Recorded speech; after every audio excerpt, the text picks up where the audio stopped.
Good morning and welcome to ARL-TV, coming to you today live from Bathurst Circuit in Australia for the final round of the Neo Endurance Series. I'm Alex Simpson, I'm joined by Dean Prescott. We are here for a 3-hour marathon race in one of the greatest circuits in the world. Dean, what are we going to expect from today? Probably plenty of carnage actually. I've got 4 classes of cars going around this tight, technical, long, fast racetrack at Bathurst, Australia. So gonna be fun. Yeah, a little Definitely difference. plenty of options. There's a little difference this time. The drivers are qualifying in amongst themselves, so we won't see separation of the classes like we have in previous events. So could make for an interesting start as well. I know that full course cautions are on this round as well, so we might see the safety car on the roadside for a change. Doesn't happen very often, but I think if it's going to happen anywhere, this could be the place to do. Going through that S's section, everyone's going to be bunched up and nowhere to go. We could see carnage through there. Dean, qualifying's done and dusted. Dylan Sharman's took the pole for the MP4 class. Do you want to just take us through a lap of this circuit on board with that qualifying time? I can indeed.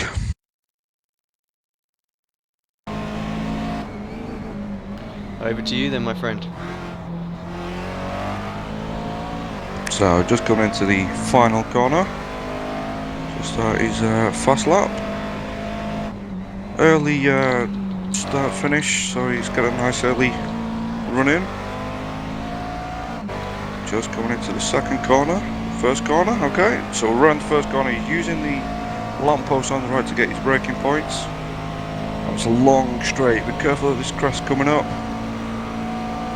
And it does get very light, as you can see it fishtailing all over. Now using the shadows as your braking point, get it in nice and early. This corner does fight you all the way, using all the curb. Now coming start of the mountain, round the corner, heavy braking. Keep as close as you can to the wall on the left. Throw it right, hope it sticks. Again, as we're now coming up to Frog Hollow, down and up. Careful of the wall on the right, it does push out. Pretty much turning in just before you bridge the crest. Now into the skyline, down through the S's. Now going into the dipper. Car gets very light, all 4 wheels sometimes off the car. Now completing the S's, now into Forest Elbow, possibly one of the difficultest corners on the track. Dylan showing exactly what he thinks of that, keeps it very tight. And now the fastest part of the track, you're coming downhill, back uphill. Sticking to the right, there is a bit of a groove down the back straight. Now switches it over, uses the concrete on the left. Flat out through the chase, braking very late, throwing it in again, trusting the car as we make it out of the chase 22 and now down into Murray's corner. Again using the pit entrance, as he slides it around the final corner, and that's a 2:02.818 from Dylan, so that's our quickest lap. Yeah, man, certainly can show us what needs to be done. It's a great lap, actually. I think racing could be really interesting here as well, down that back straight. Definitely a chance for guys to make a move into that tricky left-hand corner. I know just a little bit of running I've done as well. It's very easy to get the brake in a little bit late there, and you get yourself all turned around. So, yeah, fantastic circuit. I'm going to look forward to this one. Just take us quickly through the classes, if you would, Dean, just so everybody knows what we're running today and sort of who the pole sitters are on each of the classes. Yeah, like we were saying, we've got a mixed up grid, so really we only have the one pole sitter, which is Dylan Sharman, but he's in a McLaren MP4-12C. Then we have the Cadillacs and the Ford GTs pretty much right on top of each other. Leading the way in that is a Cadillac with Andres Dahil, closely followed by Craig Hunter, who apparently is at a Vindaloo for his lunch, so be watching for that one. Then we come to the first of the 4 GTs, which is Roop Again, closely followed by Stefan. And then we have quite a big gap back to the Kias. And we have Tim, who's on pole for the Kias. But the Kias, again, they're pretty much in their own class at the minute. And they're, again, tight bunch. Yeah, definitely a right mix-up now. I'm just going through the grid order, and you can just see different classes, positions, all intertwined with each other there. So it's going to be very, very interesting start. Like you say, a long, long way back down until we get to the Kias, who will pretty much probably be starting all amongst themselves. So I would think those guys might just hold back a little bit at the start, just in case there's some carnage up ahead with the other three classes getting it into the mix nice and early. Got a little over a minute and a half before the end of the driver's briefing.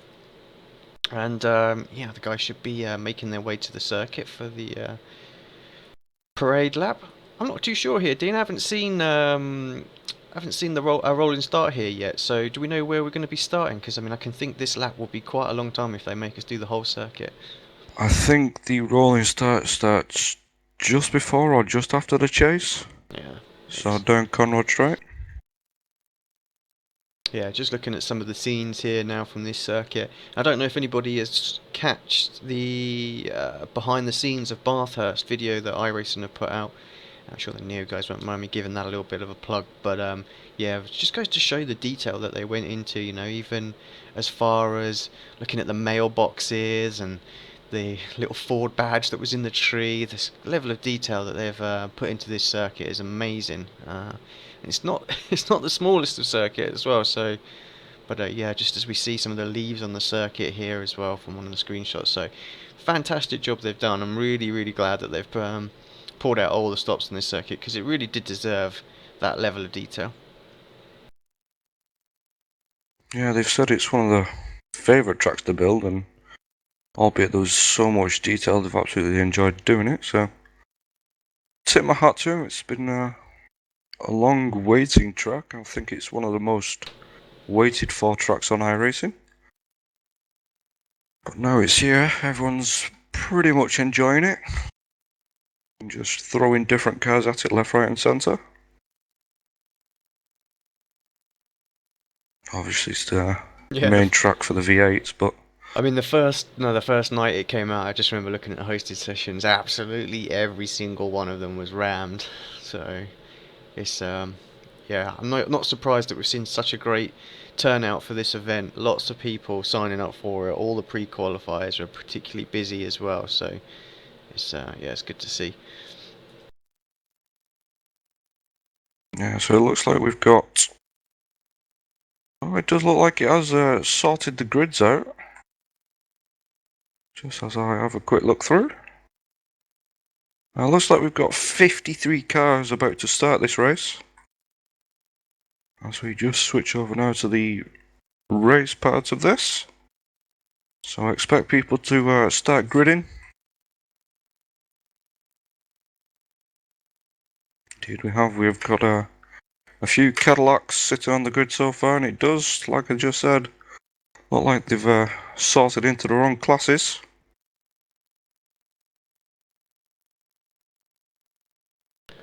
Yeah, a little bit of change there, so that might make it a little bit interesting. I was speaking to the guys earlier. They thought that it was all going to be mixed up, so that might make it a little bit safer at the start here. Cars not getting off at different speeds as the others. Not sure if they've been told to give a gap to each class, but it's pretty much everyone gunning for each other now. You'll probably find some of the quicker GTs and some of the quicker caddies will make their way through some of the slower MP4s. Yeah, you are right. We are starting on the back of Conrad Straight as well. So just through the chase and Murray's Corner, and this race will be underway. Not a lot of time for the drivers to separate out, so I think we're just going to have one big start. We'll try and keep apprised of all the action through the different classes as best we can. Yeah, we are on a US server, and don't forget we've got some Australian guys as well as some European guys in here. So, well, that's probably why you can see some blinking at the minute. But we're just counting down now, just a few more seconds left. Waiting for everybody to grid. And then we'll be underway. Yeah, a lot of guys still to get themselves onto track. Dylan obviously very, very confident. We know Ramstein was particularly quick last round, and Blake Townend, a very, very fast driver in that Steel Series. And here we go. Pace car is on his way.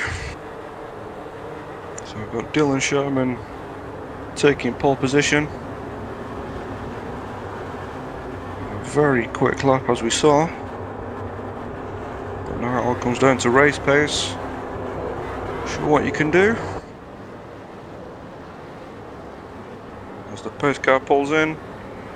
It looks like Dylan's gone quite early. Yeah, gets that outside so he can take a nice clean exit through, so it's not going to get challenged in turn one. Blake has got the jump on Maxim there, so let's just quickly jump back and have a look at the pole sitter of the GT40s, and we have a crash.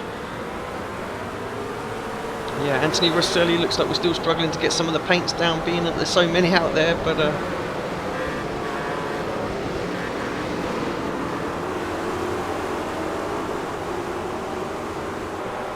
it does look like we've just had the one incident. Yeah, Liam Williams looks like he's made some places up. Anthony's fallen back a little bit in class. And just looking at the Kias now, they're all away safely. Good to see some familiar faces in some of these classes. Trevor Johnson in the Kias, Mark Noble in the Cadillacs. Obviously we've got Kevin Parrish, Liam Williams and Tom Jones in the 4 GTs. And the most common names up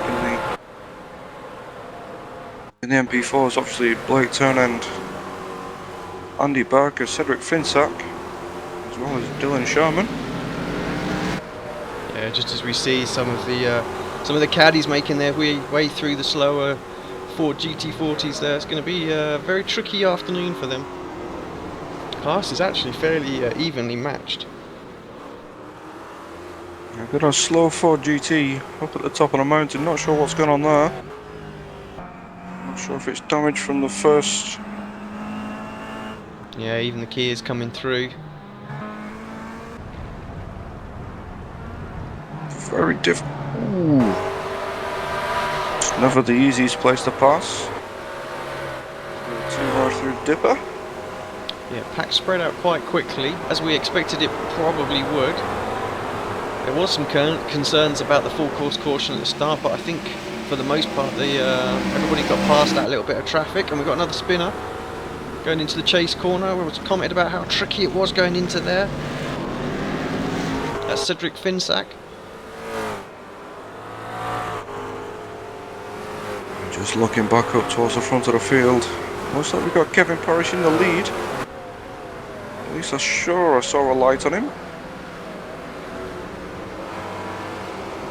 Oh, sorry, he's down in 4 for the MP4s, but he's pretty close to the back of an MP4. In fact, he's going too wide down Mountain Straight. It's on Dion Phillips. John looks like he's got the better of him coming into Griffin's Bend. Very difficult corner. Seems to go on forever, and then on the exit the camber just goes away from you. Yeah, I think there's something we're going to see a little bit today. Slower cars trying to make their way through that perhaps are a little bit quicker through the corners, a bit more confidence in there. This uphill, this mountain section, very, very tricky. You can see Kevin all over the back. That MP4 wants to get past. It's going to need to make it happen through the corners, as we saw the MP4 just a little bit quicker. Yeah, there's no real place to pass up at the top of the mountain. It's pretty much got to wait for Conrad Straight or Mountain Straight. As you can hear guys scraping the wall going through the dip, and I think that was actually Dion who's looks like he smashed the front right of his car up.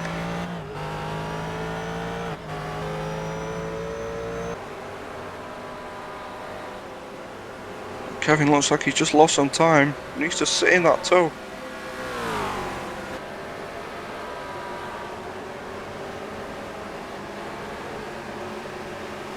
All the while, Dylan Sherman starting to put a bit of a gap. Battling second place and third place between Blake Townend and Maxim Ramstein. And like you said, we saw last time round at Zolder.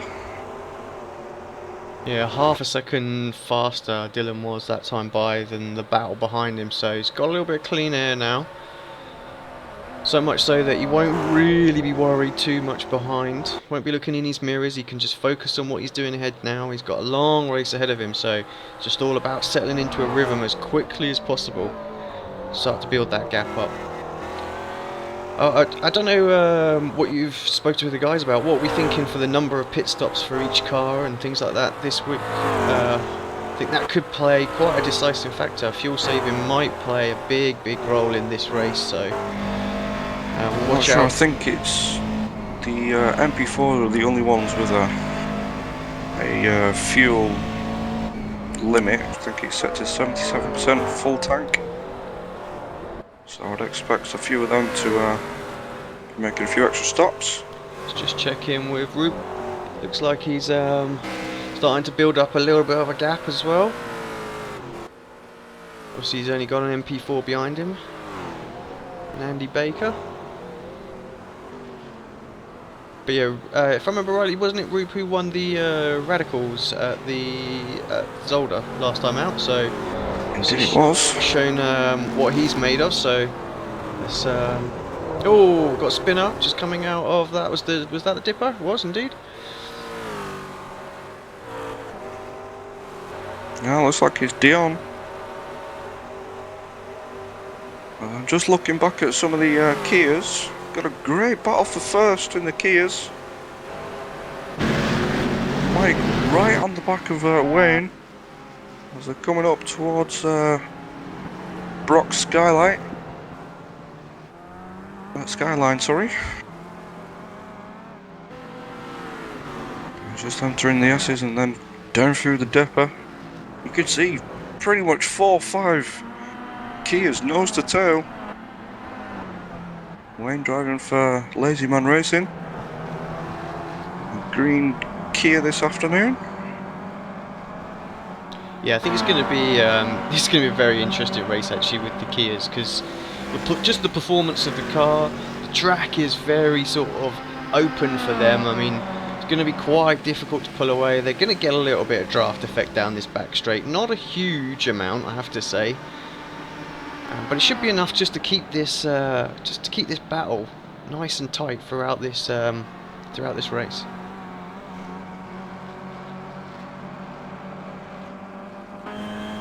Just coming back up towards the front, and Blake Tennant starting to pull away from Maxim.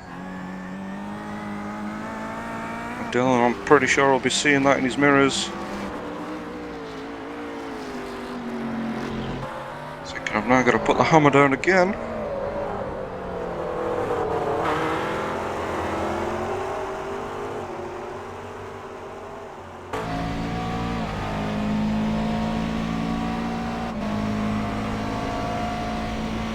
Yeah, Blake, obviously former World Championship Series driver. He's particularly quick in, well, most cars. I know he had a little dabble at the GT Academy as well. He was quick in that. So, seen him in lots of different series. Very quick. Like I say, just starting to pull a little bit of a gap. That should give him the comfort as well to start focusing on the track ahead and not worrying about what Ranstein's doing. So let's just see if he can start to close up. Let's just see what the intervals were between the drivers this time past. Yeah, actually Blake some 0.6 of a second faster, and it looks like these guys are just starting to approach the first of the Kias as well. So I'm not sure if that was a lone one. Looks like it might be.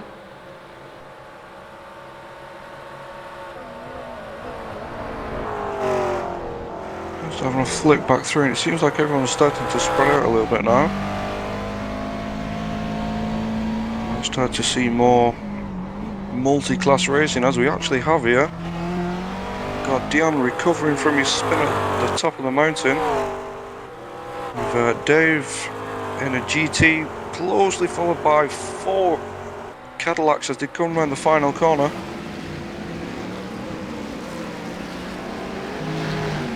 I'm pretty sure being sat in that Ford GT, you actually won't be able to hear your car due to the Cadillacs behind. So it looks like he's moving over to the left of the circuit, Dave. Cadillacs just seem to be streaking through.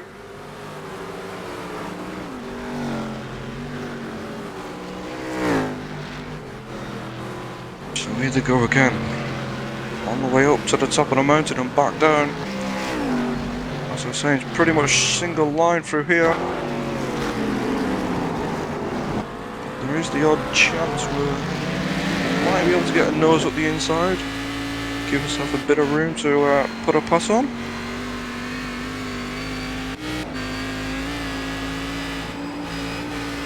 There's one thing I love. I love the sound of the Cadillac. They've done a great job with that, both inside and outside. Oh, as we just see just a little passing glance there of Liam Williams, and I think that's how I'm just getting a little bit over the curve. Very, very easily done there. I've done that many a times.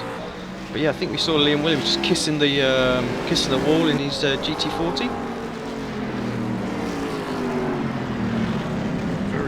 Done. So just a quick look back to the front, and it does look like Maxine's caught back up to Blake Townend. Just not got quite the run on him.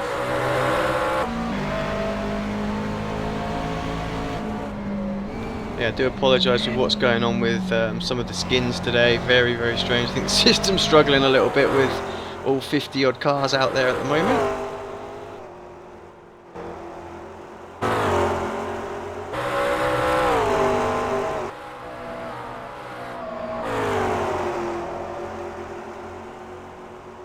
Kevin Parrish with a gaggle of cars just behind him, including a Cadillac. We'll do that very quickly. Let's just see if I can just try and resolve some of those little issues. Wait a second, just switch to a holding picture. Bring the action straight back as soon as possible.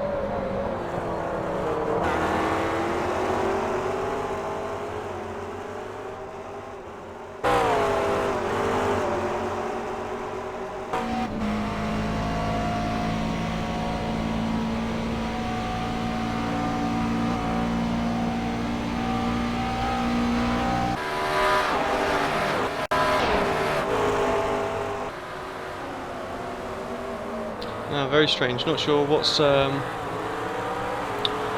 going on there. Something that we'll certainly have to report, because I know these drivers' skins were showing earlier on. Yeah, I seem to have a few on, but like you're saying, not all of them. So we just seen Blake Townend and Maxime putting a lap on a Kia, and it does seem to have separated them out a little bit. Dylan Sherman still leads this race. Yeah, let's just very quickly just check in with the leaders in class. Quarter of an hour gone, slowly Dylan. Well, I'm not really sure he's pulling away. I think Blake has got a match for him there, so he just doesn't need to be ridiculously close to him. As long as he's thereabouts. Traffic later on in this race is going to play a major role to any one driver's overall pace. So 50 odd cars out there, it's very easy for you to get held up a second here and a second there. So it's all going to be about navigating that traffic. Quite comfortable in the GT40s, I have to say. Looks like he's got about 3-second gap at the moment. So yeah, we saw how he was having a fantastic drive last time out, and looks like he's showing everybody how to do it again. Andres, he also has got a little bit of company, just a few seconds back. in the form of Craig Hunter. Also you've got Anthony Rosselli just separating them at the moment in his Ford GT.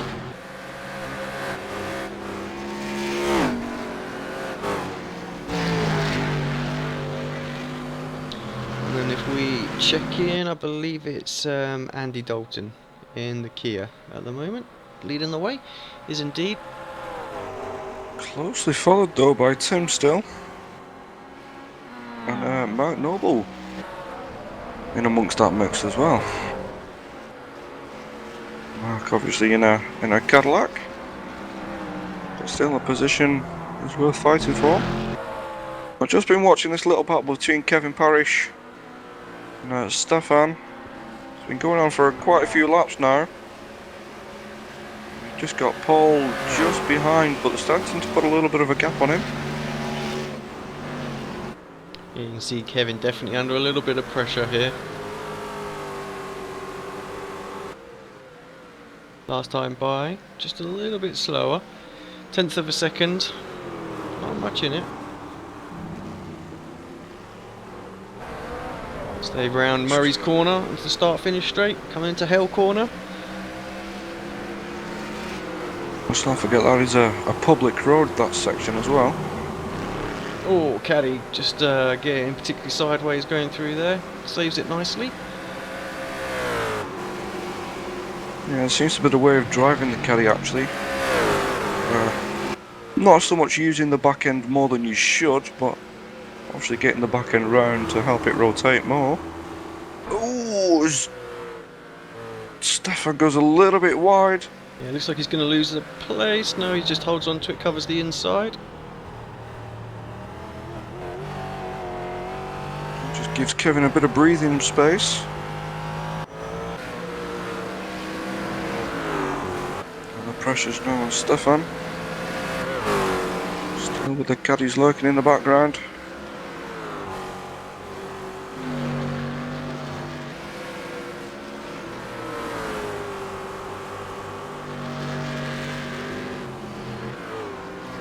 Yeah, very interesting actually. I think this is the first race that I've commentated on that's been multi-class where... Oh, it's come on, very, very sideways. I'm not sure if he saved it. We'll have to check back in on that. I don't think he did. Was that Paul by any chance going through the dipper? No, it was the battle we were just watching on, not Stefan, but the driver behind. I'm not sure who it was off the top of my head. Yeah, it was Paul. Oh. Just having a quick look at his car, it doesn't look like there is any damage on it. He might have just got away with that.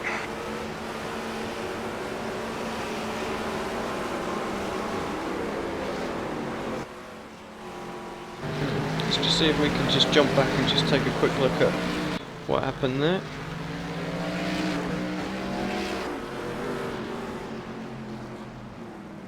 Yeah, it looks like he avoided hitting the wall, but whoever was in the caddy just behind might have just scraped it.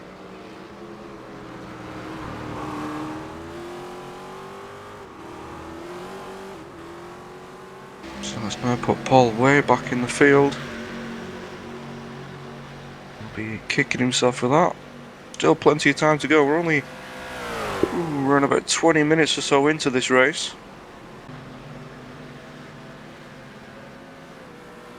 So just have a quick look back up. Yeah, we're just experiencing a couple of technical glitches there, so it's nothing to do with the stream per se, just actually the sim just having a bit of a hate relationship with the cars at the moment on the track.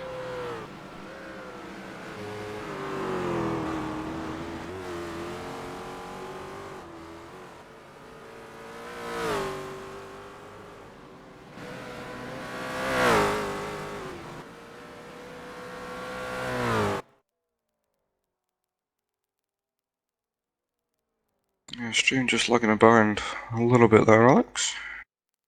Yeah, hopefully we'll get this back in a moment.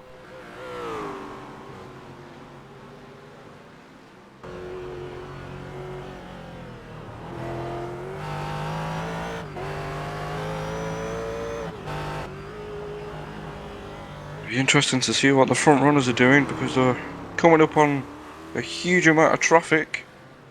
Both Dylan and Blake trying to navigate two Kias by the looks of it. Also looks like they've got a Ford GT just ahead.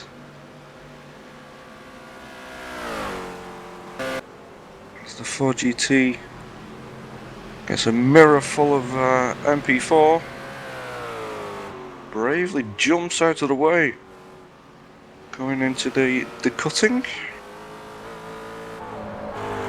But this race is definitely still on for the lead.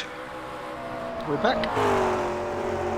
And back up to speed. So yeah, just a little issue with the overlay there, just hogging all the resources.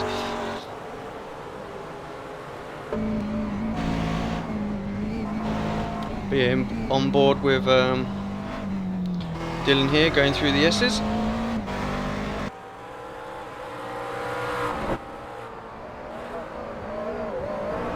Yeah, I think Blake's, I'm not sure if he's just holding back enough.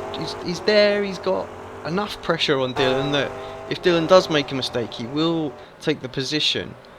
But he doesn't want to be so close that if something happens, he gets caught up in it as well.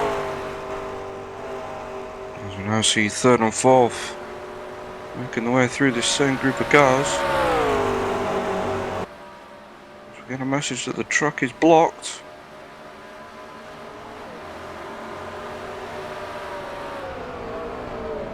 Yeah, I wonder if we can see where that is. Here we go, there's the first yellow flag. Come from Leo Grace. Who gives, oh, the Ford GT very nearly doesn't stop in time. Not sure exactly what's going on there, but that car from Leo definitely doesn't look too healthy. Let's have a look where that is. That's just coming out of the cutting. So after turn 2, turn 3. Looks like he had a Cadillac just up the inside. Ooh, maybe a bit of phantom contact.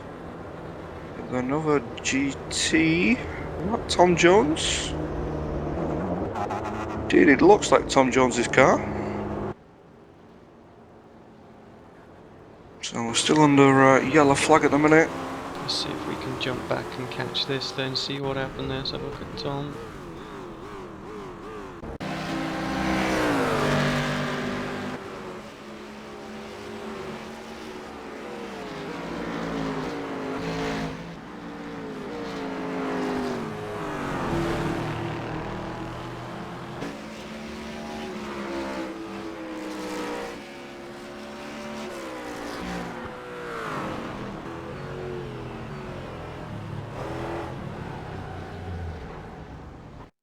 Just have a look, see where the pace car is.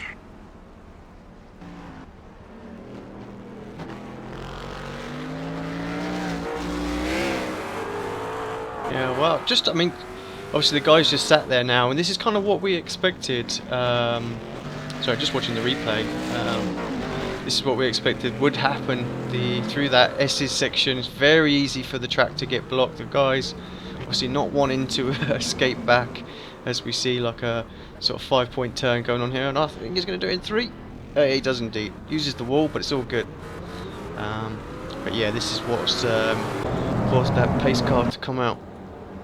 So I have to say, Dean, from our point of view, it's going to close the the race right up again. We're starting to see a little bit of a gap here and there form as the pace car just crashes into the wall.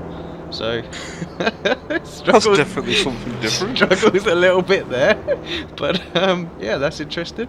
But yeah, from our point of view, this is going to spice it up quite a little bit. We've got a few battles that looked like they were breaking away, and now they're going to be really tucked up in and amongst each other as well. And the drivers who perhaps had qualified ahead of some of the drivers in the other series, so we're going to be mixed back up in there as well. So yeah, it's going to be It's going to be really interesting to see how this pans out. Also, some of the drivers that were involved in that earlier crash in the MP4 class, as long as they didn't go a lap down, they've got a chance now to catch back up as well. So the field really bunched up. Just as the guys come down the straight here, just look at the train of cars there. It's fantastic to see all of those taking part. And do you know what? That's one thing you think about, and others have said as well. iRacing, you think all these drivers from all over the world taking part on this one server on this racetrack today, and we do moan occasionally about netcode and things like that, but for the most part it's an amazing service, and they do a great job to allow us to pass. And it looks like some of the drivers that are lap down are getting let through as well, way through. As we see it, Kelly, do you get getting let through and then spinning through the final turn? I won't say sorry, I can't stop laughing. I'm not sure if he still gets that lap or he has to go to the end of the line. We see some of the lap cars coming back through. Yeah, I'm not sure how many laps we're going to see here, although the lights have gone out on the pace car, so I think this will be the last one. But just the length of the track tells me that they could probably wade through all the lapped down traffic. So there we go, yellow's come back out, so the light's back on.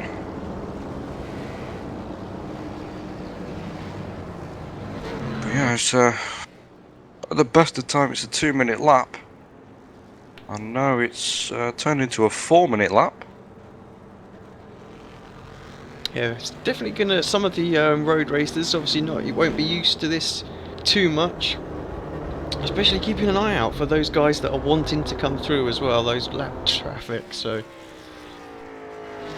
everybody sticks to one side of the circuit. They tend to not be too much of an issue, and everybody is as well. So yeah, Mount Noble getting his way through, being very gingerly so far. I think that's the pace car into the wall again. It's really struggling around this circuit. Must be a European driver, obviously doesn't know the track.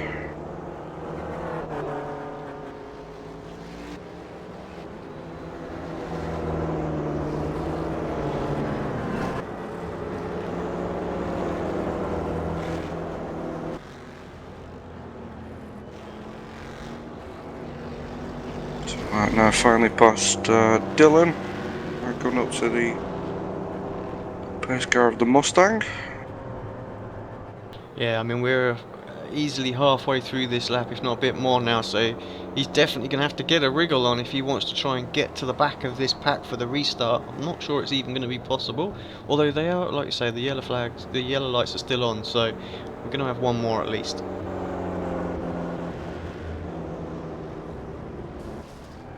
Let's just, as the pace car just brushes the wall again, let's just take us through the leaders in class again, please. Well, the first three in each class.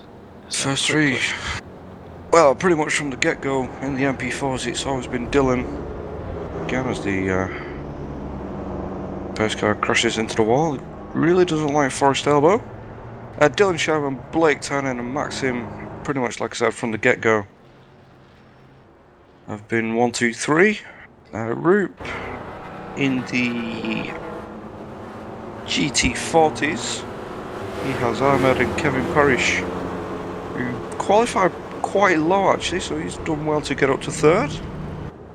In the caddies we have Andres, Craig Hunter and Rasmus. And then again, as we go further back down towards the Kias, we have Andy, Tim and Matthias. So pretty much those haven't changed around much. Andy and Tim have been hard at it since the get-go. Still, we've got a very mixed up grid now. Seems like we've got a Kia down in 5th at the minute. I'm not sure if they want to get him out of the way.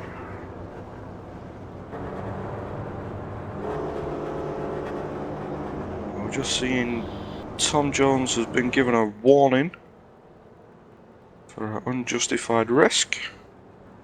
Yeah, I mean, we obviously saw that on the replay there. He'd certainly put his nose up the inside. Perhaps didn't need to be quite so aggressive there.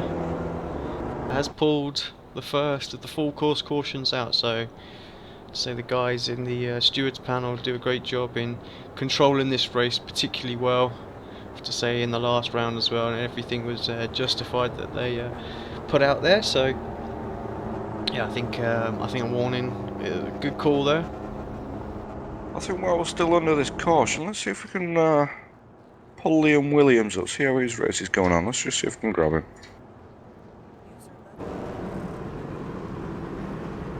Just while goes on and checks there, this Yeah, just gonna grab him.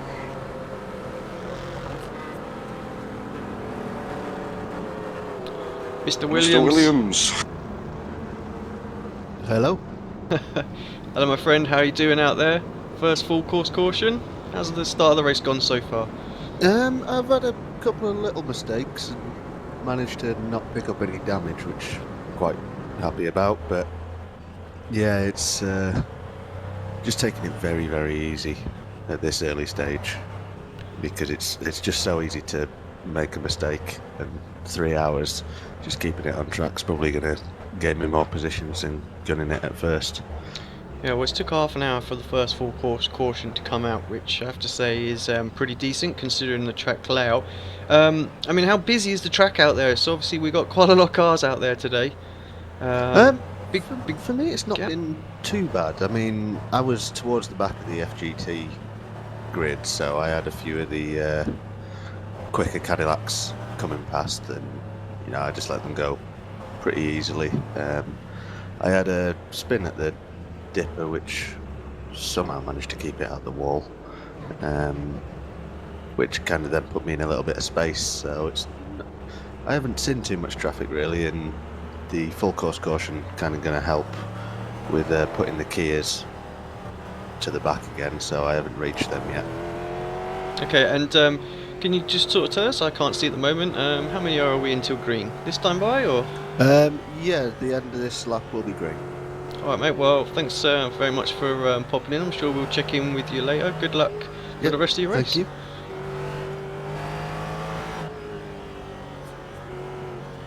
Liam Williams there.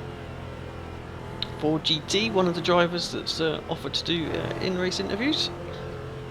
I'm pretty sure we'll grab some of the Australians, as we have Tom, Mark and Brenton all in TeamSpeak also. Along with the race admins. I think we have 7 for this race. So it just goes to show 7 admins, 2 commentators. Something not quite right there, Alex. Yeah. 4 classes.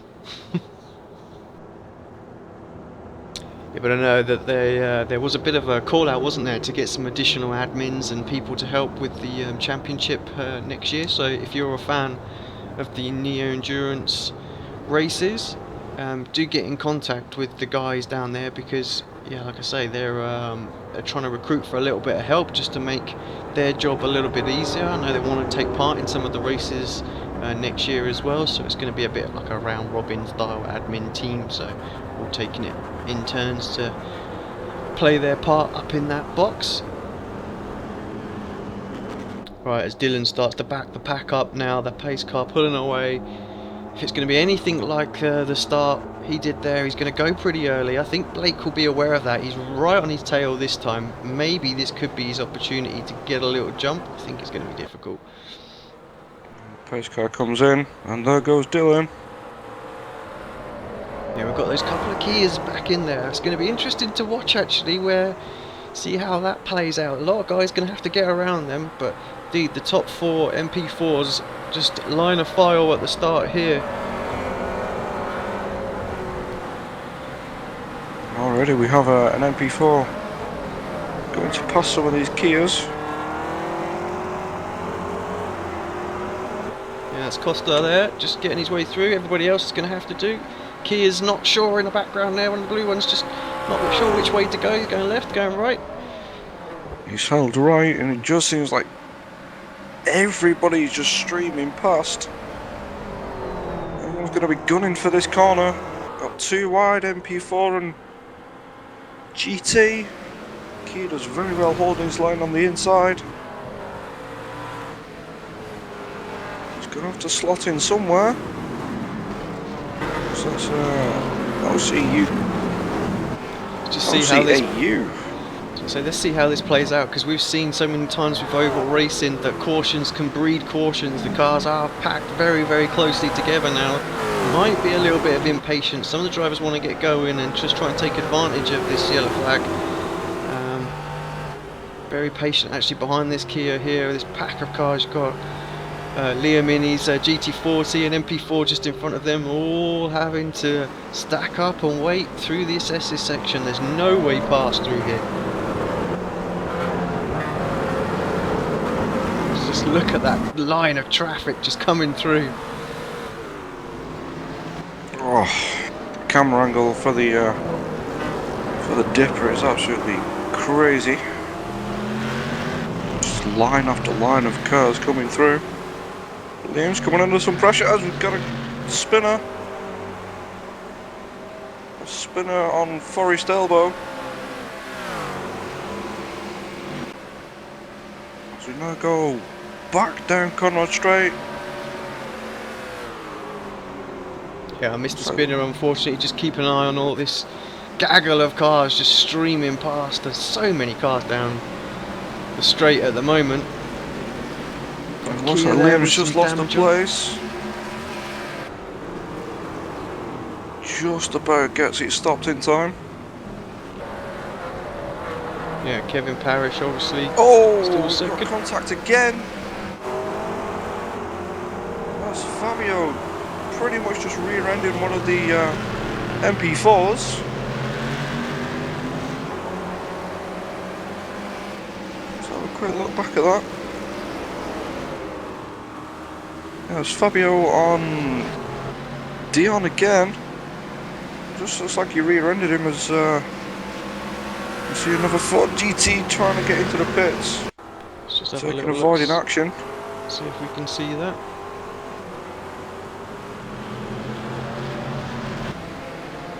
Oh yeah, just as he's coming into the pits. Unfortunately, I mean, it's just perhaps a little bit of miscommunication there. No malice or anything like that involved there. Just guy wanted to pit in was slowing down. Obviously, Fabio full attack. Got Liam closely behind him, so he just didn't want to concede. And you see Liam's just going backwards since his restart. He's been passed by a few caddies now. He's still well in this mix. Yeah, Again, we have I track actually block. think he must have picked up some damage somewhere, Dean. Just looking at that rear wing of his, the right rear of his Yeah, wing, it does. just looks a little bit bent up. So he's obviously picked up a little bit of damage. That back end of that car is going to be a little bit light. Just going to have to perhaps stick with it for the rest of this stint. Get that repaired, knocked back into place, hopefully, come these pit stop.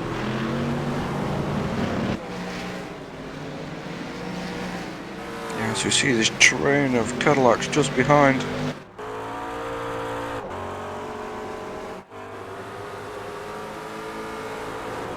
Just listen to those exhausts.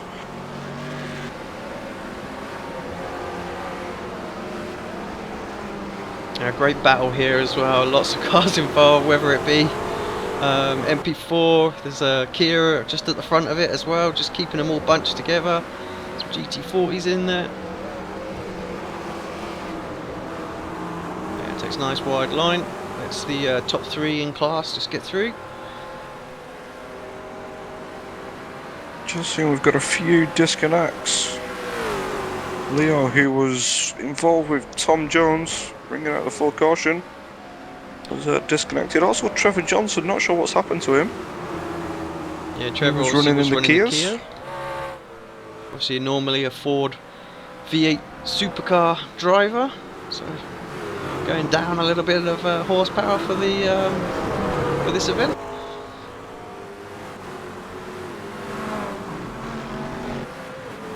Well, still nothing as yet for Fabio.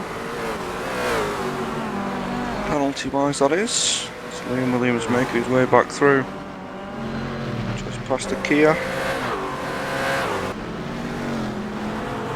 And now this will be quite interesting. We've got a Kia leading 5 or 6 Cadillacs coming up the mountain. Yeah, just tuning in on that now.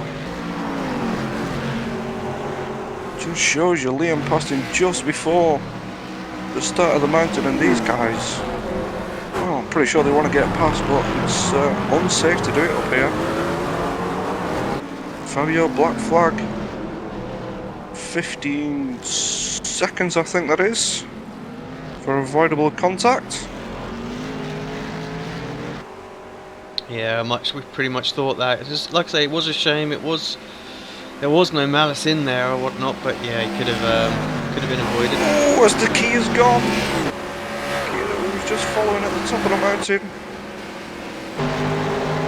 Looks like he has avoided everybody else. Well, that Kia does not look healthy.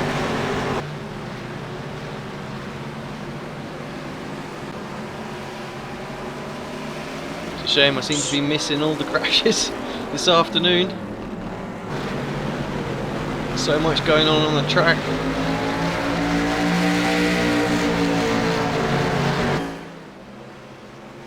Yeah, as we can see, Fabio's coming in as well just to serve his penalty straight in. Doesn't take his time with that.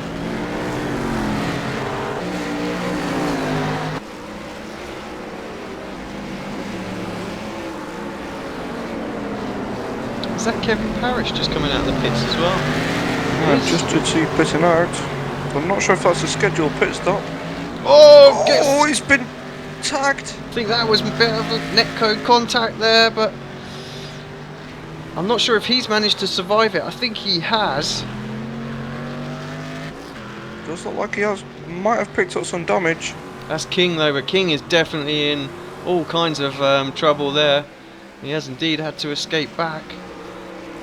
I don't think, I'm not really sure. I mean, that's a tough one to call from the admin's point of view. It just looked like, obviously, you had Kevin coming out of the pits. He has to come out of the pits. You know, there's got to be a little bit of room given, but I think it was a little bit of netcode that just dragged them together. So, could you class that as a racing incident? I'm not sure how the officials will see that. Hopefully, we'll find out in due course.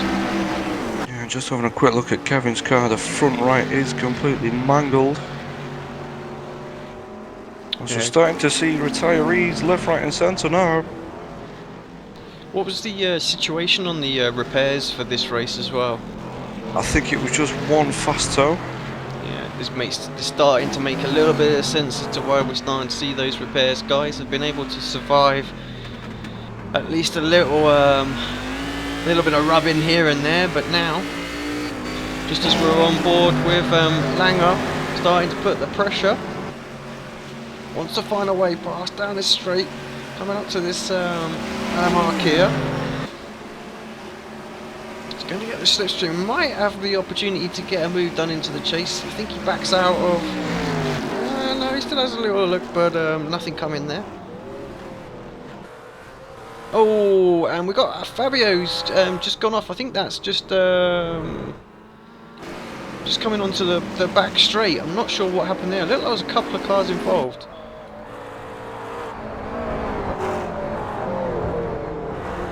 As Dylan's made his way past Kia here, Blake trying to get past, doesn't want to lose too much time through the S's, does, but I have to say I think he's probably lost about a second and a half there.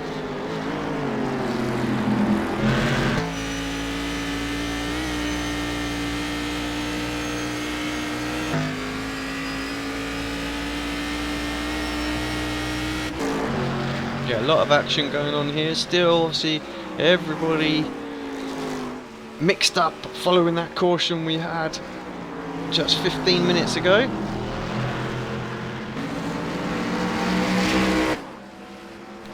Just try and give you a rundown of any changes into the orders. Just having a look at the MP4s. Dylan's still leading out there, Blake in second with Maximum in third. Roop is taking the GT40s. With Armin Stefan in second and third.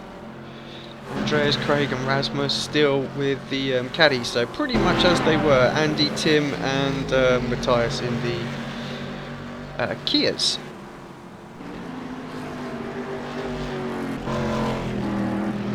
So all that action has now dwindled off. Still the odd Kia still to make his way. Not so much backwards, but to get a lap on them. So don't forget they all have their own race, albeit one big race. We're pretty much 45 minutes into this. It's ticking away nicely. Just see if we can maybe grab Trevor Johnson, who is watching since he's disconnected. Apparently the reason for his disconnection was sneezing at Skyline. That's a pretty fair excuse.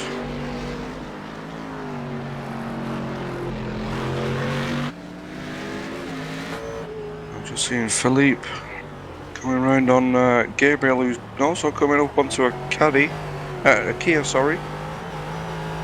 Make it pass rather easily.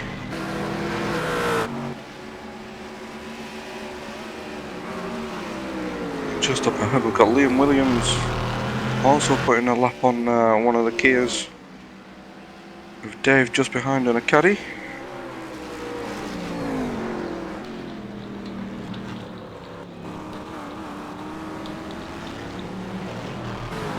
Let's have a quick catch up with our race leaders. See how they're getting on.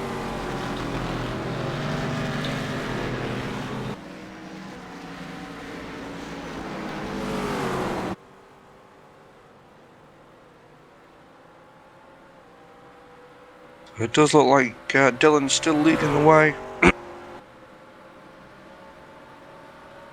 And, Blake Townend coming to put a lap on another one of the Kias. Not sure who that is. So TK, we have seen quite a few times actually on ARL-TV. Saw him last week, not last week, a few weeks ago obviously at Zolder. Still driving out there with a very messed up front end in that Kia. Maxim still trying to chase down Blake, and Turney's still trying to chase down Dylan as they come over the top of the mountain. Getting very close to the wall, just trusting every single inch of the track. Very easy for this track to bite you when you're not expecting it. As Dylan's coming around to put a lap. And Brenton O'Brien, another one of the ARL veterans. Just going to jump in very, very quickly. Blake got sideways there coming out of the dipper. Coming under a fair bit of pressure here from Maxim. I think Maxim's going to get this run down this back straight. We're side by side. Job done. He's up into P2. Will Blake have the chance to fight back? He has got a bit of slipstream. Does take a little look going down into the chase. Late break in there from Maxim, just holds him off. So yeah, little mistake there from Blake. Moves him down into third place.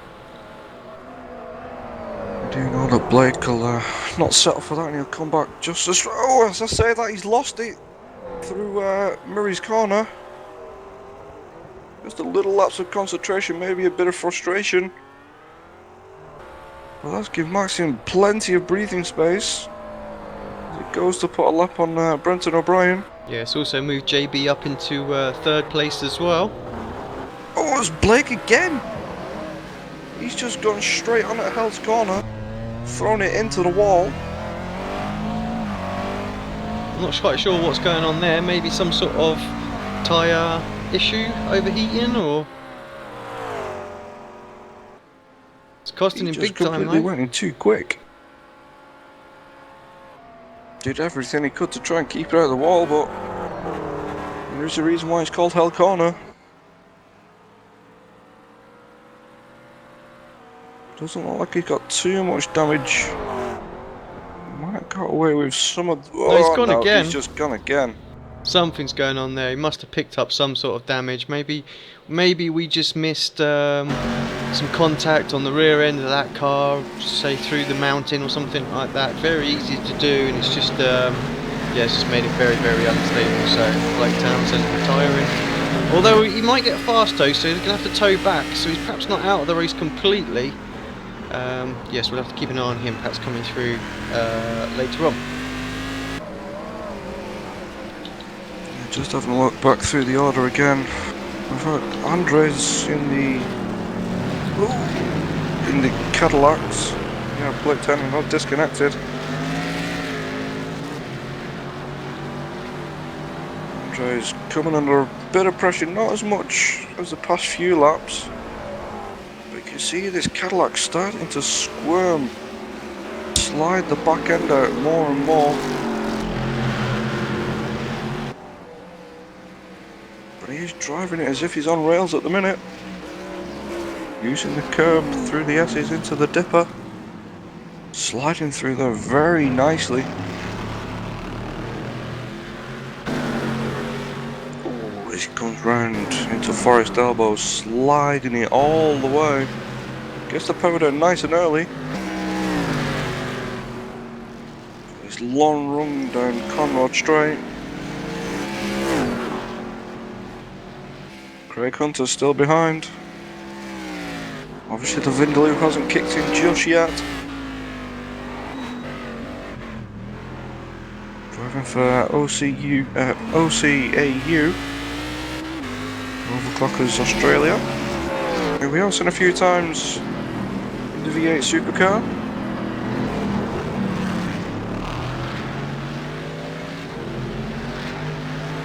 Very nice job so far, holding it in second overall for the Caddies. 10th overall as well in the race, so good pace from these guys, keeping up with the Ford GTs.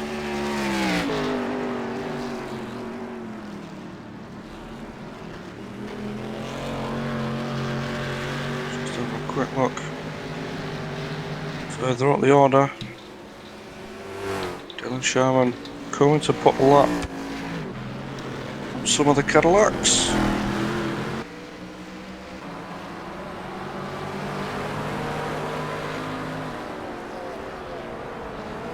Yeah, Dylan looks pretty much in control now, doesn't he? I mean, Blake looked like he was able to stick with him, but obviously picked up a little bit of damage somewhere, and it's up to Maxim now just to try and close this gap. 5 seconds behind he is now.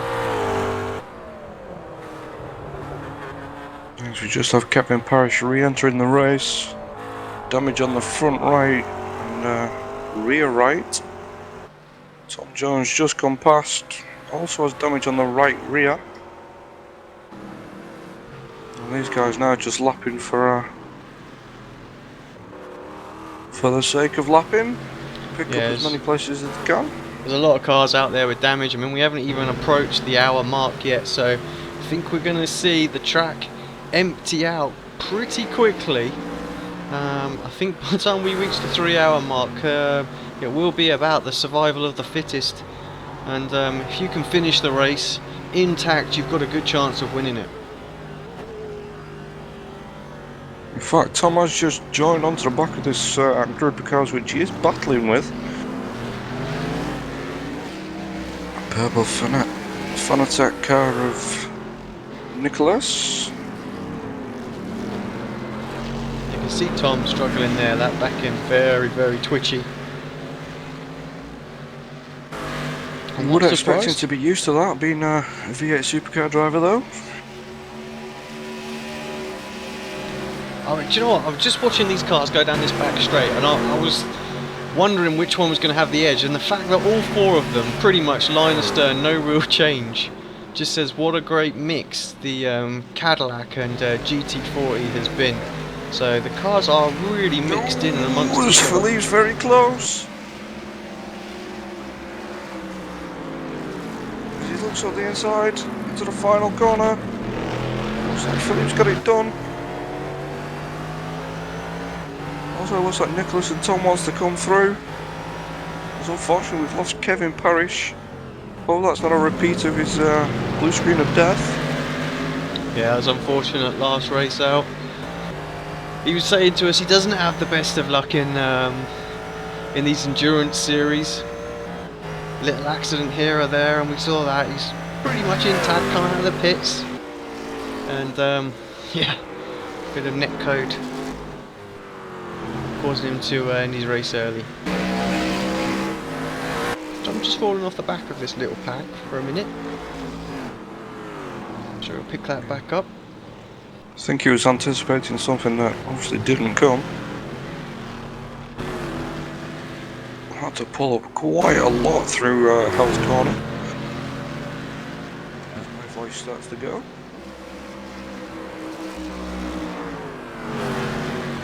Yeah, up the top of the mountain now.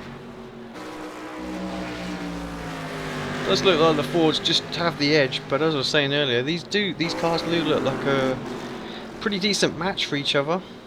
Maybe with a little bit of a weight penalty here, we could come up with a very interesting championship amongst these two cars. Let's not forget the rough is coming.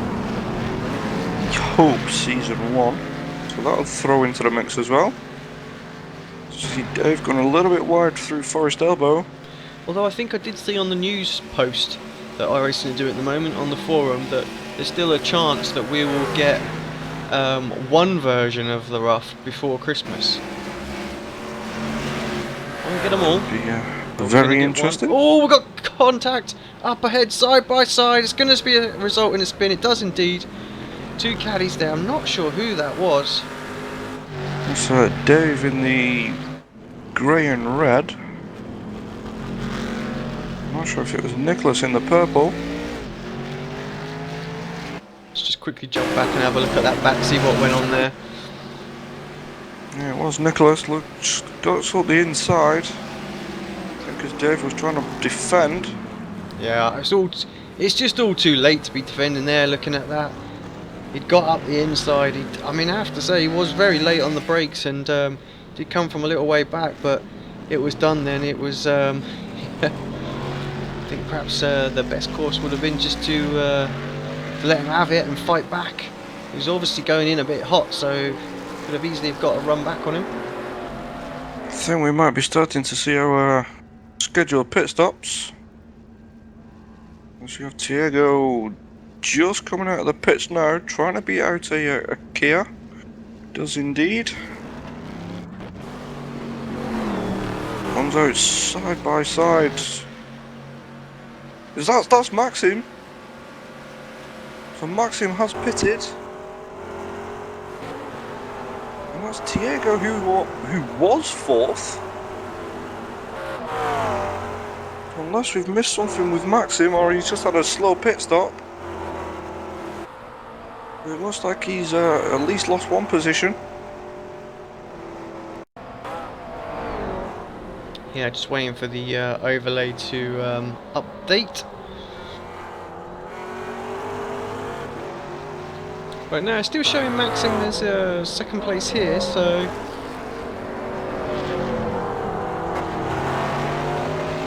unless I'm reading that the wrong way.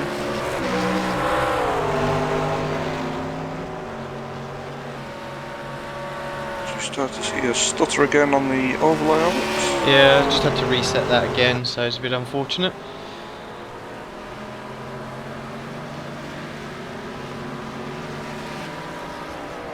Oh yeah, sorry, I was reading that the wrong way. Tiago was actually in fourth, he's now 13th.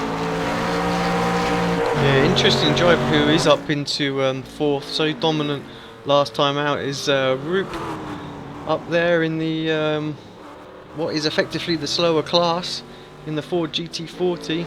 Got 11-second gap over his nearest rival in class. Oh, as a caddy gets out of shape coming out of... Wow. I think that was, he just lost it sort of in the dipper, didn't he? And oh, he's all over the place now, spinning down that back straight as well.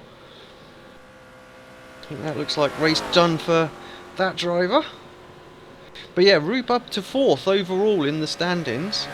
Dylan Sharman in the pits as we speak. Let's just have a quick look, see how long he spends in there.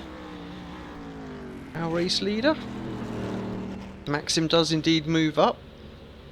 See how many more laps Maxim's going to go. See if there was any difference in fuel load. I can't imagine that they would have took anything less than a full tank of fuel at the start. So yeah, looks like he's going to return in 4th.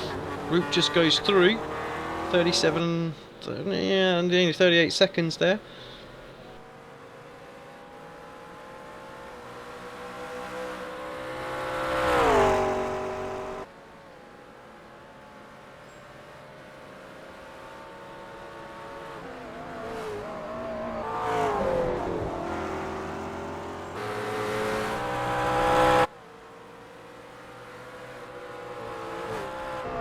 As you see again, track blocked.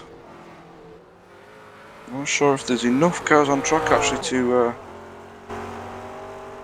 throw out a full course caution.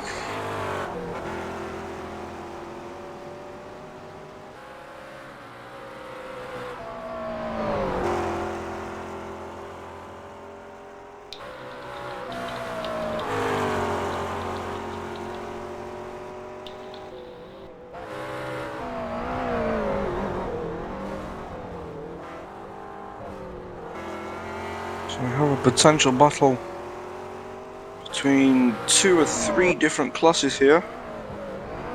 Ahmed, who's currently in P8 overall. I think he's 3rd in the GTs, indeed he is. And he's got Frank Phillips just behind. We want to be coming through.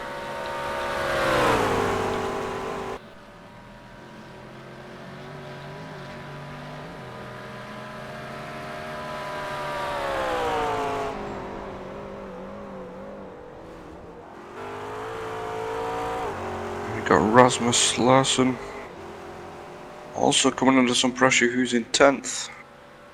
From Paul, who we saw early on have that spin. So he's recovered quite well, has Paul. As we see Frank having a look at the inside. And the entrance to the chase, looks like he's got it done. Indeed he has, so that's Frank up now to P8. Just closed this battle up again.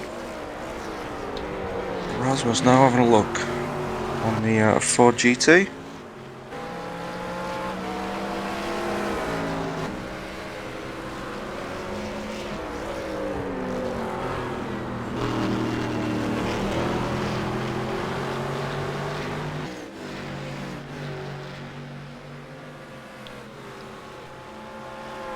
Right, just a little over an hour gone on this race here at Bathurst.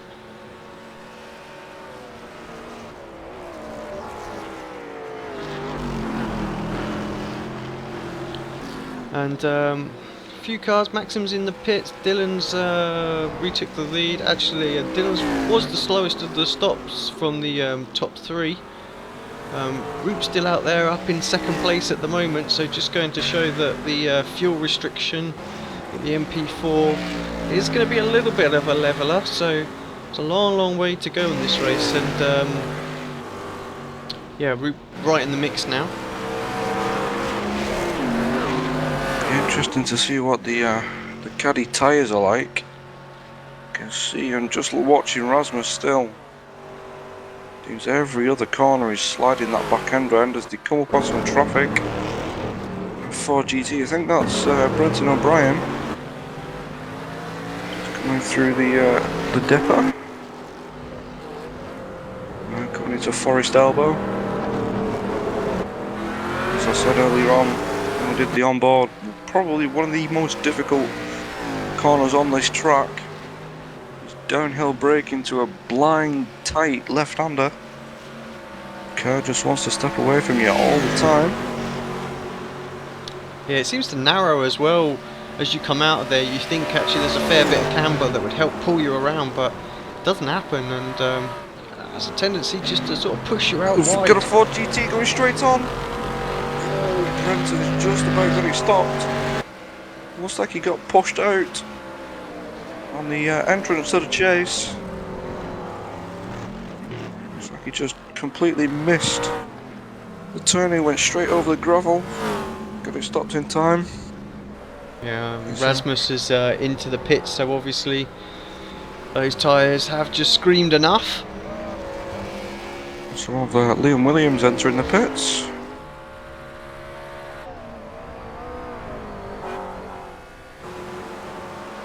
Still little battles in different cars reign. See Markel coming into the pits now. P16 overall. Looks like he's P56 in the caddies. So this definitely looks like it's the time to pit. See people in and out. Liam Williams just coming into his pit box. Up on the jacks, taking tyres. Yeah, just look how busy that pit lane is now. Another interesting fact from the Ford GTs in the battle with the caddies is that they do all seem to be pitting in and around the same time, so fuel economy of the two cars very, very similar.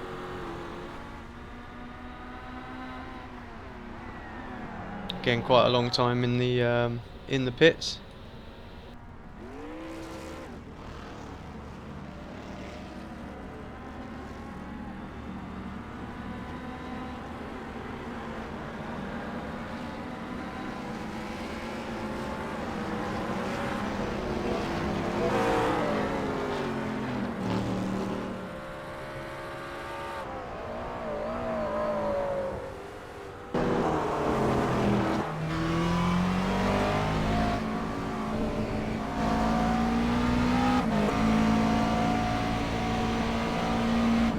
Go. Pit stops looks like it's what are we there? Now we're in 5 minutes or so in. Potentially one more pit stop for these guys. Maybe two for the MP4s. So I'm sure I just heard some contact somewhere with the wall. Dylan making his way through the back markers. I think we might be looking at two, maybe three more stops. 3 for the MP4s, 2 for everybody else. I mean, just over an hour, so I don't know. Yeah, at least one, but I would think 2. A long old race. We're only a third of the way through. There may be a few drivers out there that might think that they can make some ground on the drivers ahead, just taking a little bit of a shorter stint this time through. Again, there might be some that will be doing a little bit of fuel saving. Let's not forget the MP4 does have the fuel mixture setting. So if they notice they're going to run out of fuel, they can flick that. So it's not as lean. It's not so much the fuel mapping, it's more of an engine mapping, so it uses less power. But Dylan's still leading the way, still lapping at 2:04, considering he has just taken a fuel. Yeah, Roop's had his pit stop as well, so leader in class for the GT40s. I have to say, the pit stop time for the GT40s is a lot shorter as well than the MP4. It's 29 seconds, so I think it could be quite interesting how this race is going to pan out, and I think we could see some GT40s right up there at the end of this race. Huge amounts of traffic into Hell's Corner as we see another Ford GT coming out.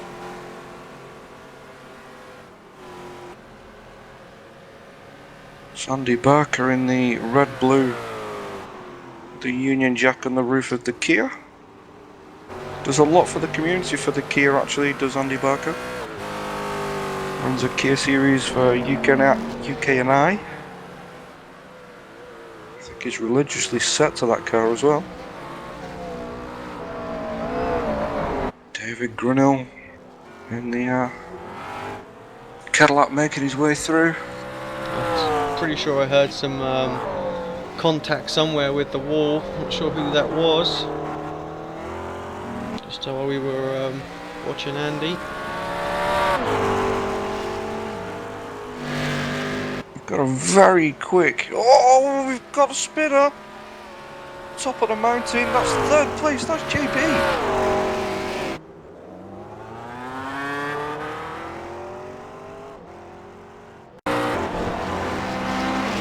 Just lost it.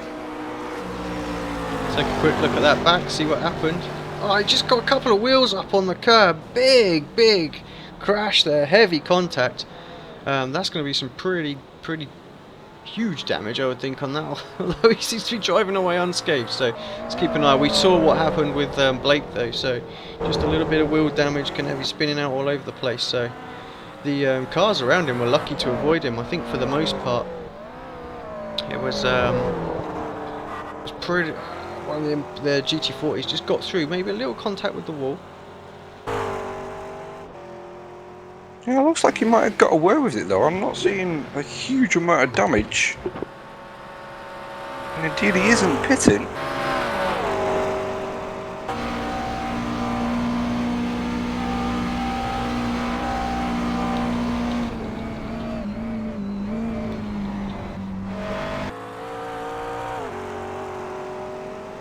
Well, it looks like his car's perfectly fine. Maybe a bit of front...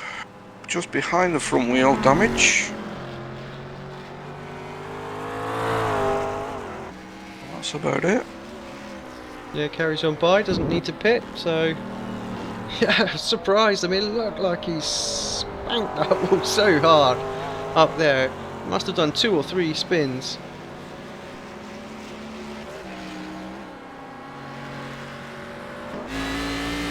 Yeah, it's very easily done there as well. That Kirby's sometimes your friend, sometimes it's, well, like you've just seen, your worst enemy. Yeah, we just briefly jumped on board with the new class leader for the Caddies, Nick Johnston.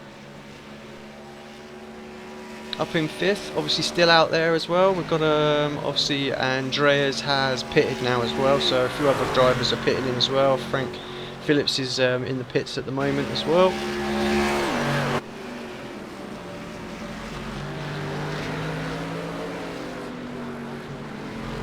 Got quite a few drivers that are out at the moment, just having a look at them now.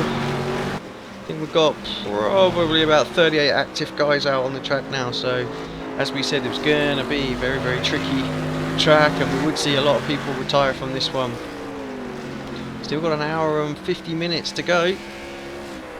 Just seen a very interesting battle which I didn't think I'd see. It's Tim in the Kia battling with Brenton O'Brien in the Ford GT. And that was for position, as second place comes through to put a lap on them both. But Tim is leading the Kias. Yeah, I'm guessing Brenton must be suffering quite a bit of damage on his Ford. Yeah, Tim's got 2.6 second lead at the moment. Let's have a look. We can see Christensen in the background. Last time by. Oh, okay, I'm not sure quite what's going on there. Big change up in.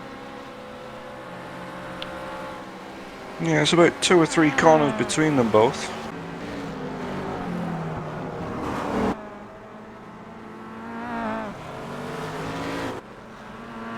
Yeah, so just looking at the looking at lap times by, it was Tim who was quickest by a couple of tenths of a second. I'll just put it off the manual timings instead.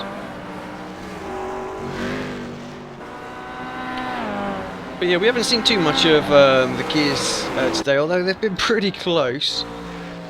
So much been going on. But yeah, the pack itself actually starting to slowly spread out. When you compare it to the rest of the field and the different classes though, we're still looking at probably 20 seconds covering the current running cars in the Kia class. Although Tanny is falling quite a bit behind now, so it might just have picked up something that we didn't see.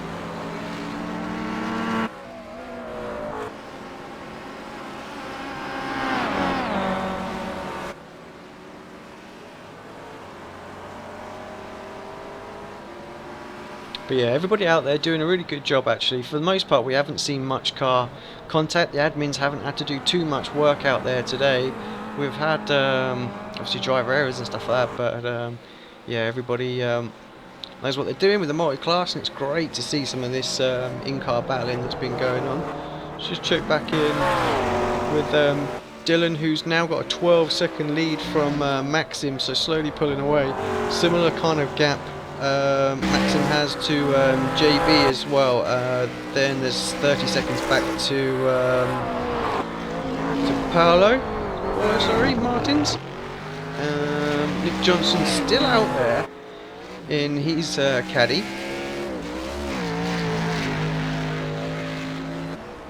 So he must have done a fair bit of fuel saving. He's got Root behind him at the moment. So leaders, so you've got two class leaders fighting out on track for overall position.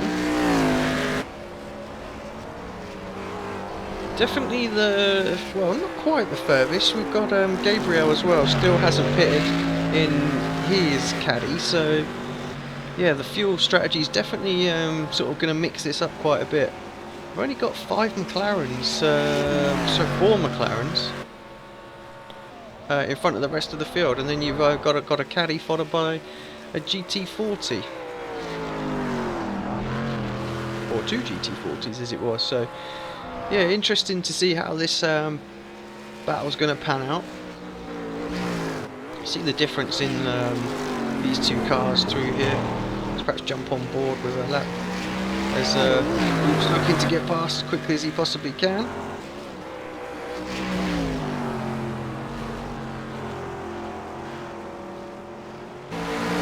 Does indeed get through. It looks like Nick didn't want to give up that too easily. Thought better of it.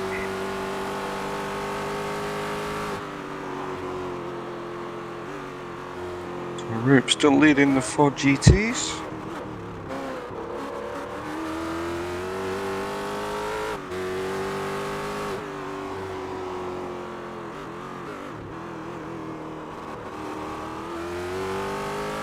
Everyone now seems to have spread out. Next battle maybe is Stefan, who's second in the GT class. Got Andre just behind.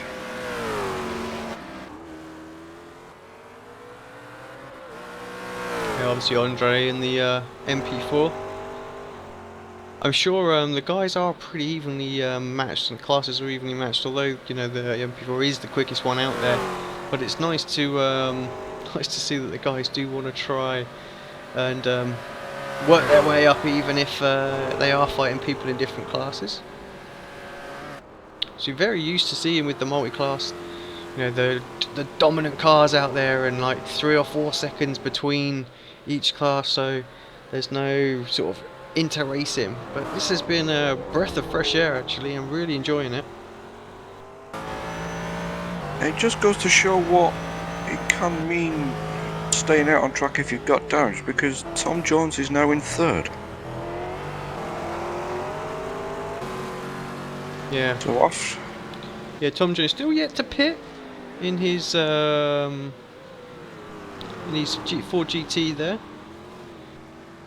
He's obviously had to knock the pace down a little bit as well through that, so he's out there fuel saving while he's at it.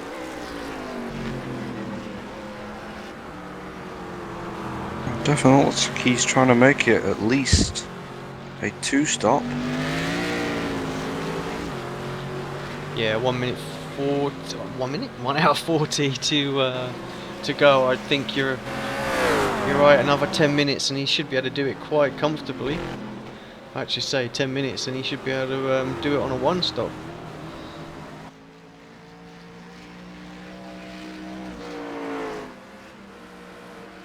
Well, I don't know about yourself, Alex, but bladders of these drivers must be getting pretty full. Yep, I'm feeling you there.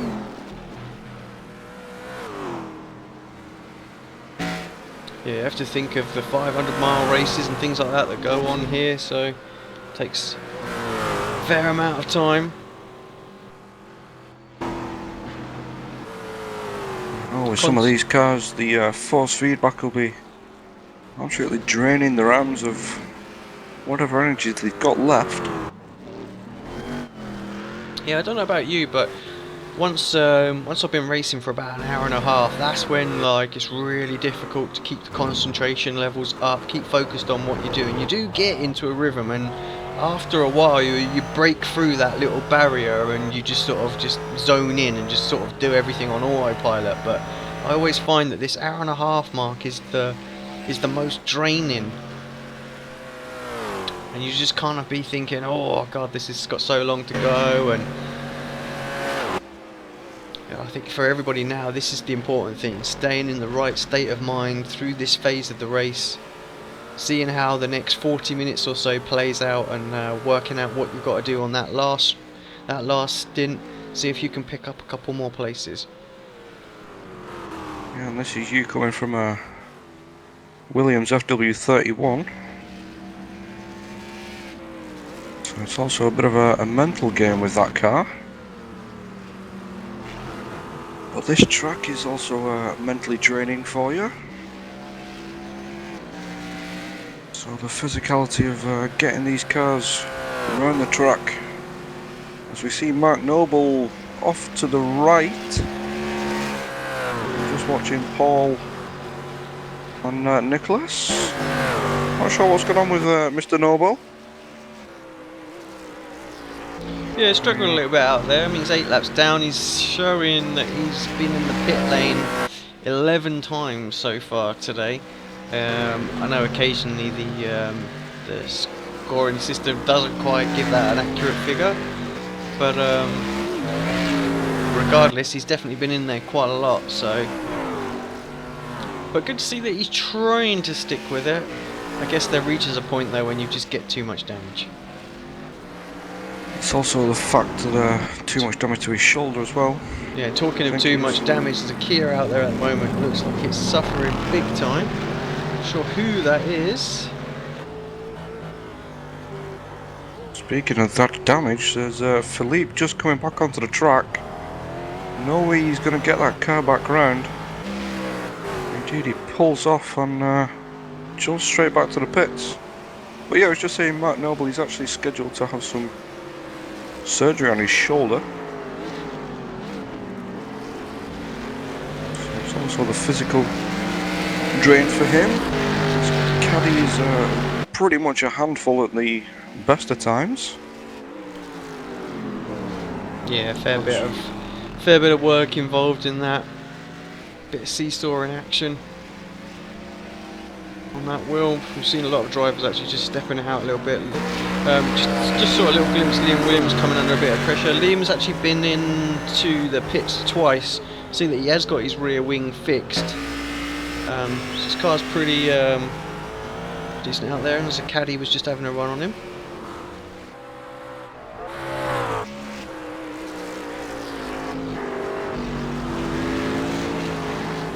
Yeah, just check back in with the battles up the front. Dylan Sharman as well, leading the way. The gap has come down a little bit, 11.5 seconds from Maxim. Roop got pretty much similar sort of gap as well from Stefan in the 4GT40s, Andres and Nick Johnson. Actually, let's tune in on that because these guys are starting to get to a fairly similar part of the track. We just see Nick Johnson behind Liam Williams at the moment. Want to get past. Sliding it up into the skyline. Yeah, and actually it looked like Liam made a bit of a mistake there, did he? While he let Nick go through, I think he caught the wall again. So let's just hope his car's still intact after that. Should quickly check in. Looks good. Doesn't look like he's got any damage, so just a little bit of rubbing. But yeah, as we can see, both caddy drivers in the same shot now. Nick starting to put the pressure on. Yeah, I don't think Andres will be too worried just yet. Yeah, it's Nick drifting through the chase. They're interestingly saying that Nick still hasn't pitted, so that does surprise me. But if he can make it another 5 minutes, like I say, he can do just the one stop, so that definitely does put him right in the mix come the end of this race. Because I'm pretty sure Andrea's pitted just after the hour mark, so definitely going to be 2-stopping.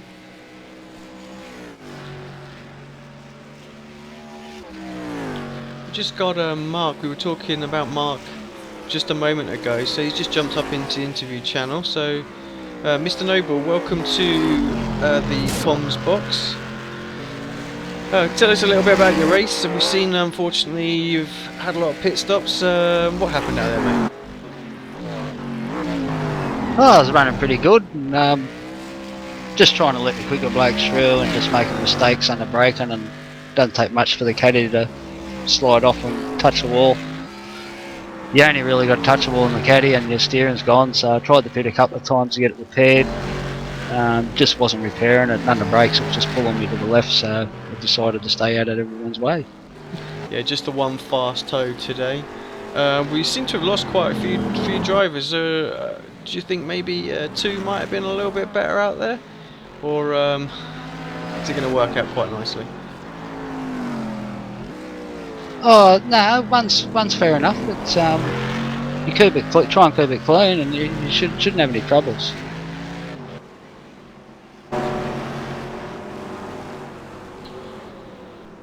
Obviously, this is the first race I've covered here at Bathurst. I know that you guys have been there in the V8 supercar. What's your thoughts on the job that iRacing have done on this circuit? Oh mate, absolutely brilliant job. Absolutely spot on it is. Mate, I've been around here on bikes. Not that you feel every bump on 4 wheels, but I can tell you what, you nearly feel every bump in this place. It's exactly where it should be. Yeah, I mean, we were only talking about the level of detail they went into it, and fantastic job. So, what's next for you then, Mark? Obviously, we know you've got the V8 Supercar Series that you do, but you're going to perhaps revisit some of these near events next year? Yeah, mate, I wouldn't mind actually. Yeah, it depends what time I can get for a certain car, but I've only just started driving the Caddy last week, and I'll tell you what, I'm really enjoying it. Yeah, a bit of a change from your normal. I have to say, coming from that V8 supercar though, anything becomes quite a bit enjoyable. Yeah, the Caddy's actually got grip. Yeah, I'm just going to shoot off for a second, Mark, actually, because it looks like Stefan has had a little bit of an accident in his Ford GT. Let's just have a quick look at it now, see if we caught it on camera. Yeah, just coming up through the mountain now. Oh, contact with an MP4, just getting a little bit out of shape, into the wall, heavy there. Can't make it off the wall as well, has to retire back to the pits. Not what he will have wanted at all. Right, sorry Mark, back with you. Yeah, unlucky for not being able to make it to the end of this race, but yeah, hopefully we'll see you again next season in whichever events you put on. Yeah, nah, just give a shout out to Jonesy and Brenton doing a great job out there too. Actually, I didn't think I'd last that long, to be honest. Yeah, well done, mate. Thanks a lot, and we'll see you again next time. No problem, boys. Thanks for that.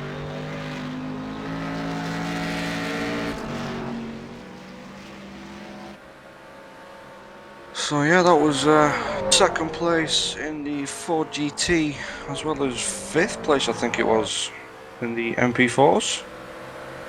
Yeah, it was Andre, wasn't it, Andre? Martins as well, just getting out of shape. Looks like both of them are still in the pits now as well.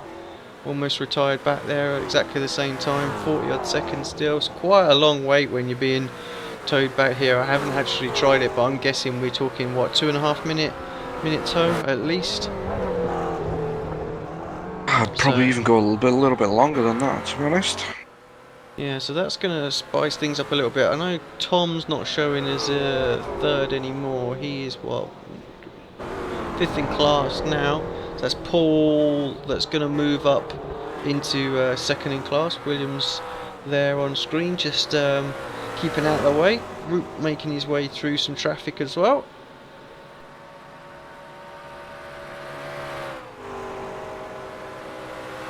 It appears that the caddy class is definitely going to come on strong here as well. Nick Johnson's still out there.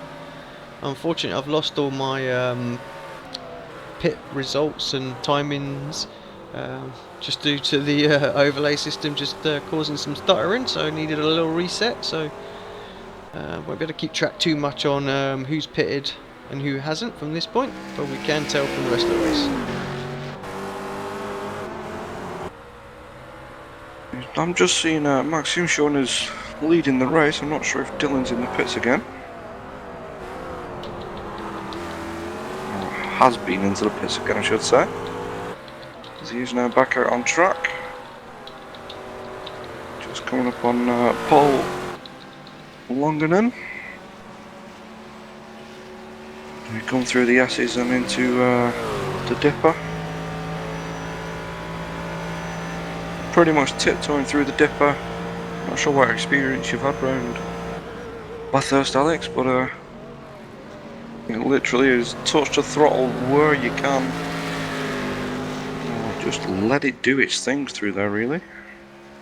Yeah, I mean the only real experience in there was Williams FW31 wanted to beat Jensen Button's lap, which I did, and then LJ convinced me to take the car out for a little spin in the Lotus 79, and I have to say I was pretty awful.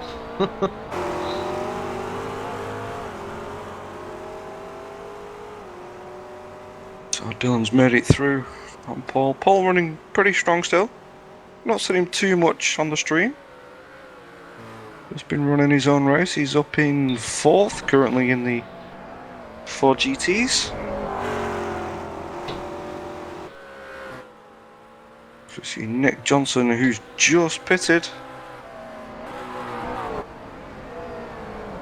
And Nicholas, who was also pitted.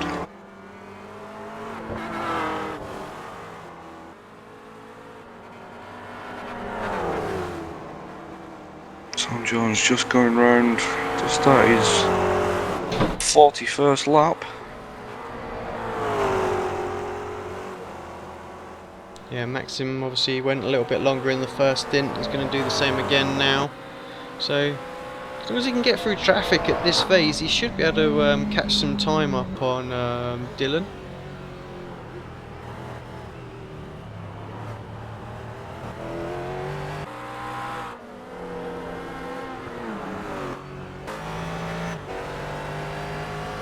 Just having a quick look back at the Kias. Looks like we might have lost one of our race leaders in the Kias, which was Tim. Tim, yeah, looks like he's out. Showing on track at the moment. Actually looks like we're down to probably about 30 runners, 31 runners maybe.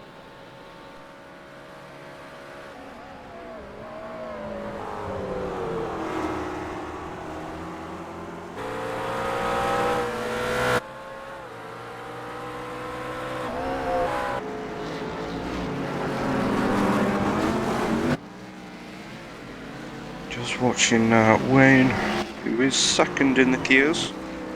Tom Jones just behind you, I think has learned his lesson. I'm having a quick look at the inside. Yeah, he doesn't want another drive through, so he's just taking his time. It's his way past down the back straight. Still got a chance for a relatively decent finish out there. And just that caddy was actually behind Tom on the exit of Forest Elbow. That's Mikkel. So he's just put a move on Tom, actually. That is 4th position. Yeah, this is what I was saying about those caddies. Very, very even. Oh, big crash into the wall there. Just ricocheting around.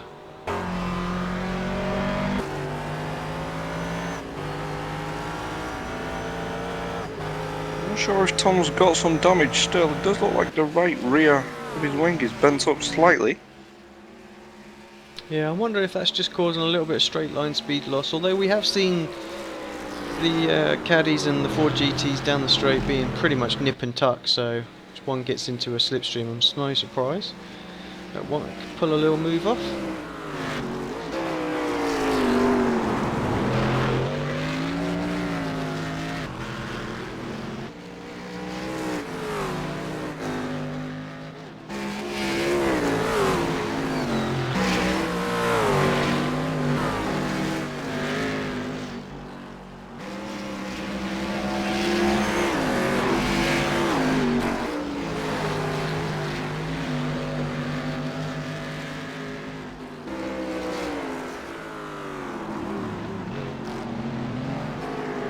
Tom not really losing too much ground here on the car, so he's definitely very even on pace.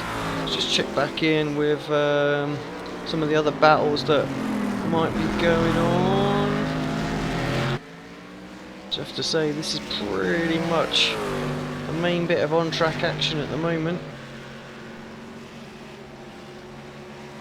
Everybody seems to have about a 3 or 4 second gap, don't they? So everyone's spreading out nicely. It's one thing about this Bathurst circuit, it's very long, and it's why we have been able to deal with sort of 55 cars on track at once today. But yeah, after a little while we're going to spread out just a little bit. Tom wants to get himself back past. It's very tricky because, you know, they know that they're in different classes, but you want to get past and you want to get back past this. Where do you stand on that one? Very awkward. Normally the class is so separated that it's pretty obvious and you just let one another go. Ooh, a little bit of a tank slapper coming out of Hell Corner there. Yeah, it's just showing Tom does get the run through the corners, but that caddy in a straight line is rapid. Yeah, Dylan's just making his way through some traffic as well. Obviously he's pitted and Maxim's still out there, so some 17 seconds behind at the moment. Langer just hanging the back end of that caddy out.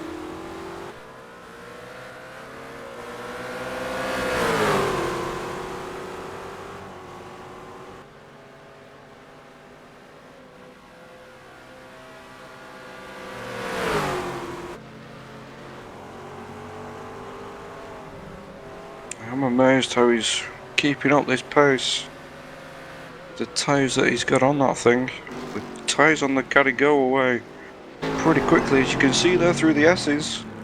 A little bit deep, and Tom's just caught straight back onto him. Oh, has he got that stopped? He's hit the wall. Let's hope there's not too much damage on that.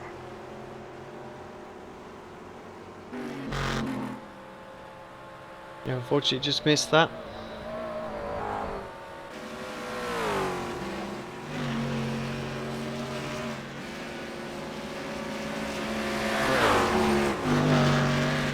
So Tom has made it back through.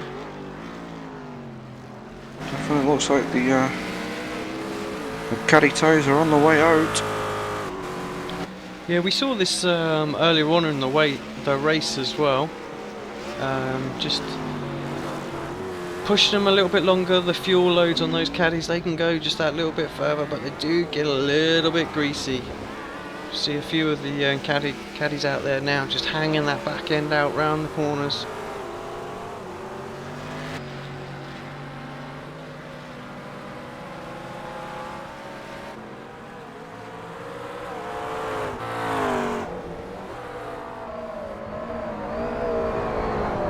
Currently still have JB sitting in third.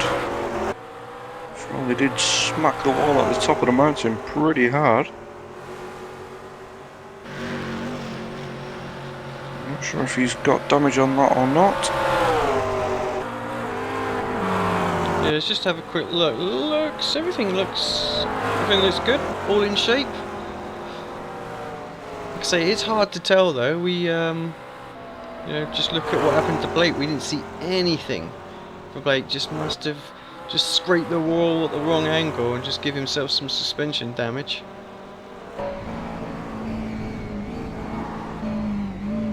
Just going through this S's section now.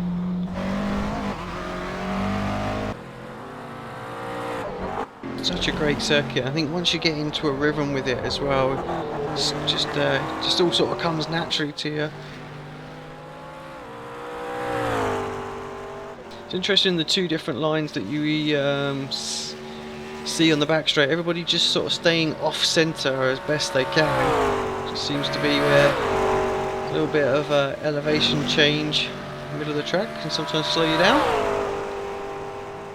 Yeah, it's quite rounded, the track down Conrad Straight, so if you sit in the middle you're pretty much bottoming out the whole way. Losing a lot of time, so it's either pick left, pick right. As JB enters the pits, gonna make it, certainly not gonna make it all the way to the end, so he's gonna have to have a little bit of a splash and dash at the end. Probably make 40 minutes from here, so yeah, and we've got some other drivers in there as well, so we're just definitely entering that pit stop phase.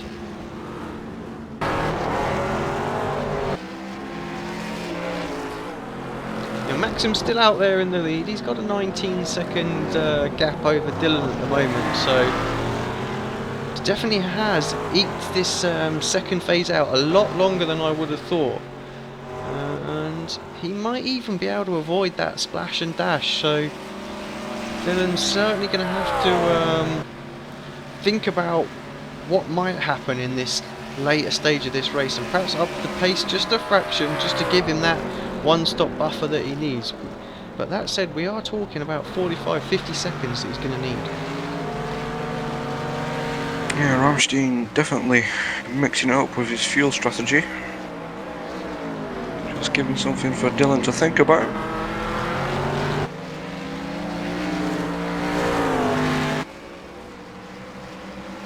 Ramstein makes his way through some back markers. Side by side into turn one, hell corner with a Cadillac.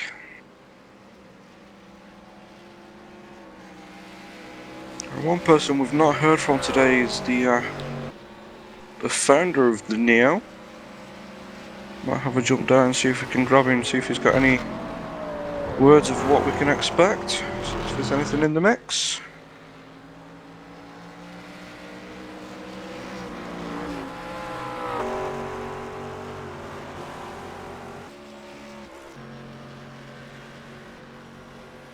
Yeah, it'll be interesting to see what we've got planned for next season. Plenty of changes due to come. We've got obviously the iRacing working quite heavily on driver swaps, and I think that will just transform the endurance series overnight. As soon as that comes in, there'll be quite an exodus over towards that side of racing, I think. A lot of teams will be formed, and it's just going to be fantastic to see how it's all going to work with, you know, safety rating and I rating all being taken into consideration. Just using the one car over a run, how everything's going to be tracked and logged, what kind of interface we're going to have to be able to take over, and yeah, I think some of the hosted leagues that are going to go up, the Neo especially, are just going to use that feature fantastically. Has indeed joined us. Welcome to the comms box. Thank you, guys. How are you feeling? Yeah, good. We're not quite 2 hours in. Obviously quite attritional race. Down to, what are we, down to 31 cars I think active on the track at the moment. But how's it all going from the from race control at the moment? Yeah, the mountain is really showing itself. Yeah, well, we had a very busy opening part of the race as usual, but this race was very busy, mainly because we had a full course caution. We had to deal with waving by some cars who were stuck behind the safety car but in front of their class leader. Apart from that, we are today 7 race stewards, and so we are enough to deal with all the incidents and protests, and yeah, we are sort of preparing ourselves for the next upcoming season. Yeah, we briefly touched on the fact that there's a whole bunch of new stewards in there. You put something out on the forum just saying, that you wanted to expand the admin team there as well, and it's great that you can catch all of the on-track incidents. But you guys are going to get a little bit more involved yourself, hopefully, next season as well, and take it as a bit of a round robin with the some admins taking part and some admins up in the box. Yeah, exactly. We're doing this for the fun of it, of course, and as it is fun to be in the race control and get to kind of direct the race, but it's also very rewarding to go into the car and go at it, have some laps, and we wanna kind of participate in that, and we think it's possible as long as the stewards stay out of decisions regarding their own team, in case we have any protests and incidents to be reviewed. We think that's a thing, and that's possible to do. So yeah, we are stepping up, getting more stewards, and hopefully we will be ready for the next season in February and forward. I know we briefly touched on what some of the plans were for next year when we were at Zolder, but just wondered if you just want to run through for some of the people that are watching now, what you think we've got in the pipeline and what you would like to bring to the series next year, if all goes well with driver swaps and things like that iRacing are hopefully going to implement for us. Yeah. On the forum, we heard news about that there was going to be a Road Warrior series next year, running the entire year, which basically is kind of the races we are doing right now, which are single events. iRacing, I think they are adding a championship to that, and they have these races about a couple of times every month, so that's all good. And what we are trying to achieve instead is to really step up the game about the endurance aspect, and we are seriously hoping for the driver swaps feature to come in the next build at the end of January. So yeah, obviously we were talking about driver swaps just before you came on. I think that's going to transform endurance racing on iRacing in such a big way, major change in how people currently look at it now, and get in. It's just I can just see it really starting to build the community even more. Everybody's sort of working together, new teams forming, and you know what I mean. I just think it's going to be great for sim racing. And for everything iRacing do, they pretty much do it right, if you know what I mean. So it won't be, I've just got caddy spinning there. It won't be sort of half done and then released for us. I think if they're going to do this, it's going to be done right, and I think we will be able to do some proper endurance championships, and I'm just looking forward to see what you guys come up with once they announce how they're going to do that, and then what your plans are for the future with that. You got any questions in between that? Normally iRacing does everything 100%. We really endorse that. That's so nice.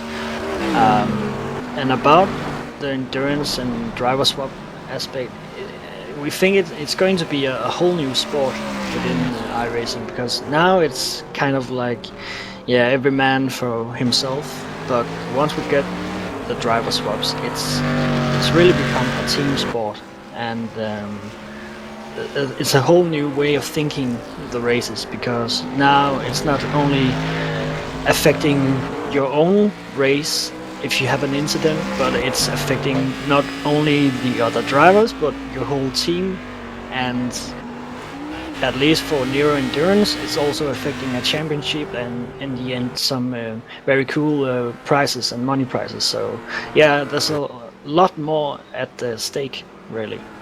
So just on the early planning then, just with some of this in mind, are we going to be looking at sticking to a few cars for next year, or are we still going to try and mix some of the cars up, but have it on a team-based kind of championship? Yeah, we're sticking to a set of cars. We're thinking 3 cars right now. When we know anything more, we are going to announce that. But for now, we're sticking to about 3 cars for the entire season of about 5 races spread across about 4 months. Yeah, that makes sense, because if we're going to be doing 6 maybe longer hour races, you're certainly not going to want to do them every couple of weeks. So works quite well in the World Endurance Championship with 6 and 8 rounds, so sounds like a good plan. Well, thanks very much for just joining us up here. I hope some of the guys listening just get a little bit of insight what's coming up next year, and we'll be keeping an eye on the forum for your posts. Also, don't forget to jump onto the Neo website. If you can just drop us the URL. Yep, neo-endurance.com. That's the main portal to the entire endurance site. Yeah, live timing on there as well. I know if you're watching this on ARL-TV.com, you will see the link to the live timing page, so you can keep up to date with everything that's going on the races. And I believe all the practice sessions and pre-qualifiers are up on there as well, aren't they? Yeah, that should be. Yeah. Alright, thanks very much for popping in. We'll get back to the rest of the action. Just a little over an hour to go.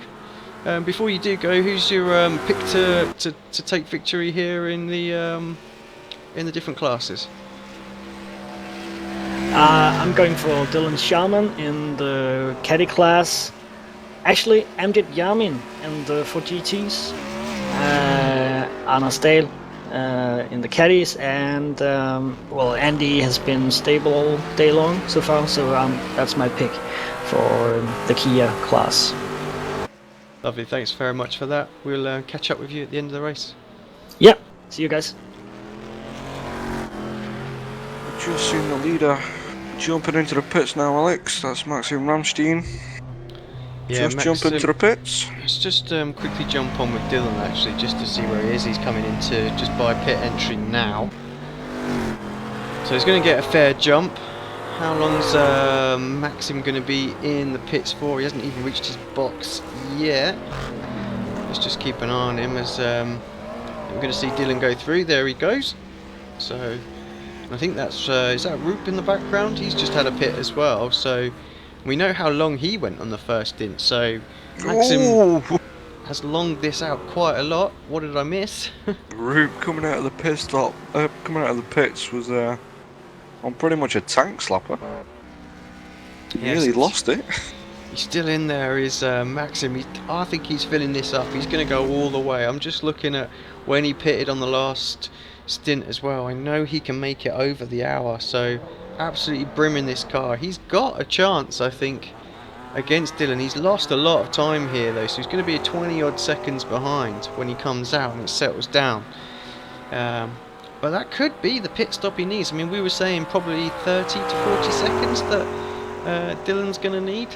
So let's keep an eye on that gap and how it works out. Obviously, Maxim is a bit heavier on fuel now, so natural pace will be just a little bit slower. Yes, I don't know, only gone round turn 2. Let's climb up the mountain. With quite a smashed up Kia in front. It's Mike.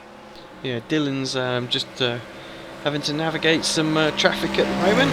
Slowing him down just a fraction. You have to say, the track's actually lends itself quite nicely to the multi-class racing. This big area of the track that's bad marker, just letting Dylan go there, just gets himself all out of shape, manages to avoid hitting anyone. But yeah, apart from the mountain, I was saying it's pretty easy to get yourself through the traffic. Yeah, it's not just used for the V8s. Mount Panorama, Liam. Very close to very sideways, Dylan. Very well to avoid any contact. But yeah, it's not just the V8 that gets used around this track. I know before the Bathurst 500, they actually have Porsche Carrera Cup, so plenty of different cars, and like Mr. Noble was saying, he's ridden around here on a motorbike. I think he even rode here before the put the chase in, so the whole reason behind the chase was to stop injury coming down Conrad. Yeah, as people were boiling the brake fluid and just going straight on. Yeah, just having a look there. I think that was Richard, was it, suffering there? It looked like he'd been in the wars, or the walls, as it would be somewhere. But yeah, just we obviously saw Liam Williams there just obviously have that spin. His car doesn't look like it was tracking particularly well down the straight, so I'm guessing he's got a little bit of suspension damage out there, and he's just trying to nurse it, bring it home. As we got Langer getting in the wall as he gets out of the way of Roop.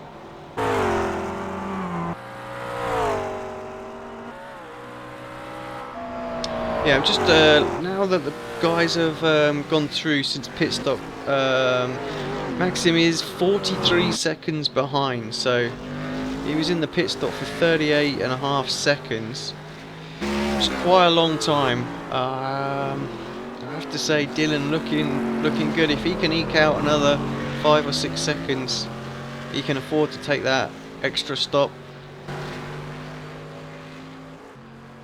without too much worries, I think. Probably going to have maybe a 10-second buffer or so.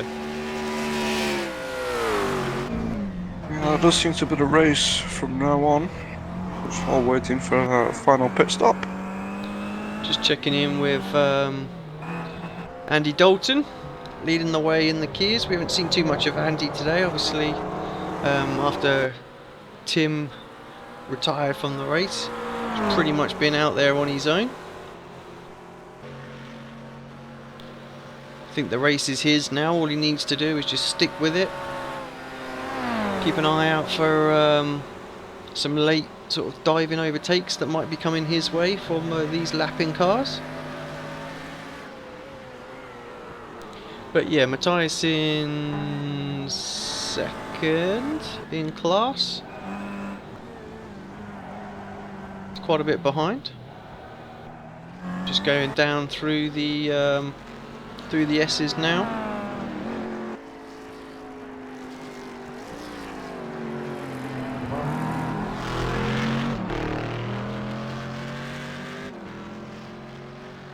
I can't see one car without a single scratch on. No, I think we would have been surprised if anyone had managed to navigate the walls around here for 3 hours without at least rubbing some paint somewhere.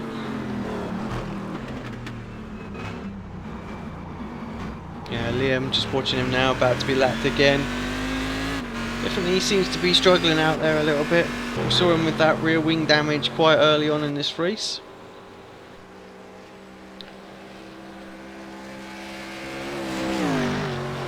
Currently sitting in the last of the active GT driver spots.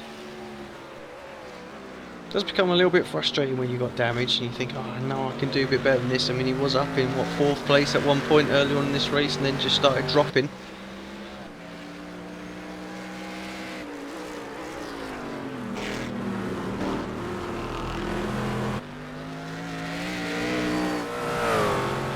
Yeah, a driver who has just done an absolute stunning job again. I mean, last time out at Zolder, no one really even looked like they were in the same league. Can't remember, Dean, did he lap everybody? I think he did, didn't he? I think he did, and then he didn't have a late pit stop, so someone snuck back through. Yeah, I think we just saw, was that Tom Jones in the background spinning? I think it might have been.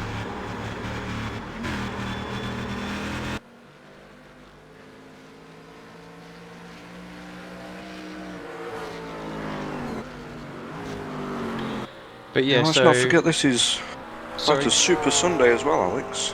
Yeah, we haven't really touched on that as well, but I know there's some drivers that are planning to do the second half of this Super Sunday, which is the Targa event at Virginia. So Yeah, not just any Virginia, it's Virginia Grand West or Grand East. yeah, it's the big one, isn't it? The full. So throw in another Bathurst in the middle of that, and you're about halfway there, is it? Yeah, I think so. It's pretty immense. So, what have they got there? They've got I think is it Mustang Radicals. Mustang Radical, and I'm not sure what else. Just have a quick look. But yeah, there's certainly a few drivers that are planning to do both. I know Liam's one of the ones that has been practicing both, so Crazy Man's going to have about 6 hours worth of driving this week, as Matthias looks like he's going to put a lap on here. Second place. He's slowly bringing the gap down to Dylan, I have to say.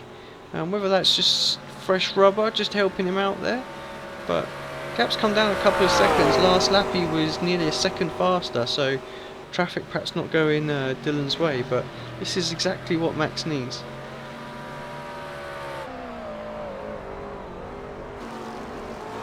Yeah, it's the Radical 4GT and the Mustang. Oh, and that's sorry, that's Yamin just getting very sideways in the chase just after he's let Maxim through, third in class. Manages to hold on to it, loses perhaps just a second and a half, 2 seconds there.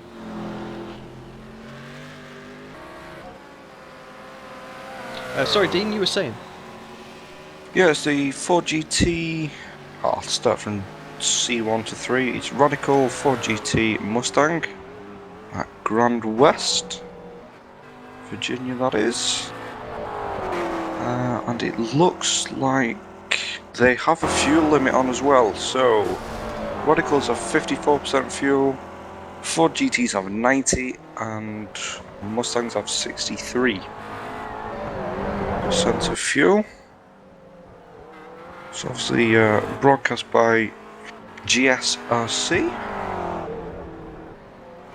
I'm not sure how long exactly they're going for. 3 hours again, so double duty for some of these guys. I know Liam Williams, like you said, is going for it. That's 6 hours total of racing.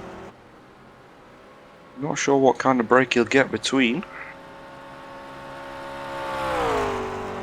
Yeah, it's a long old day. Fair play for him taking up that challenge.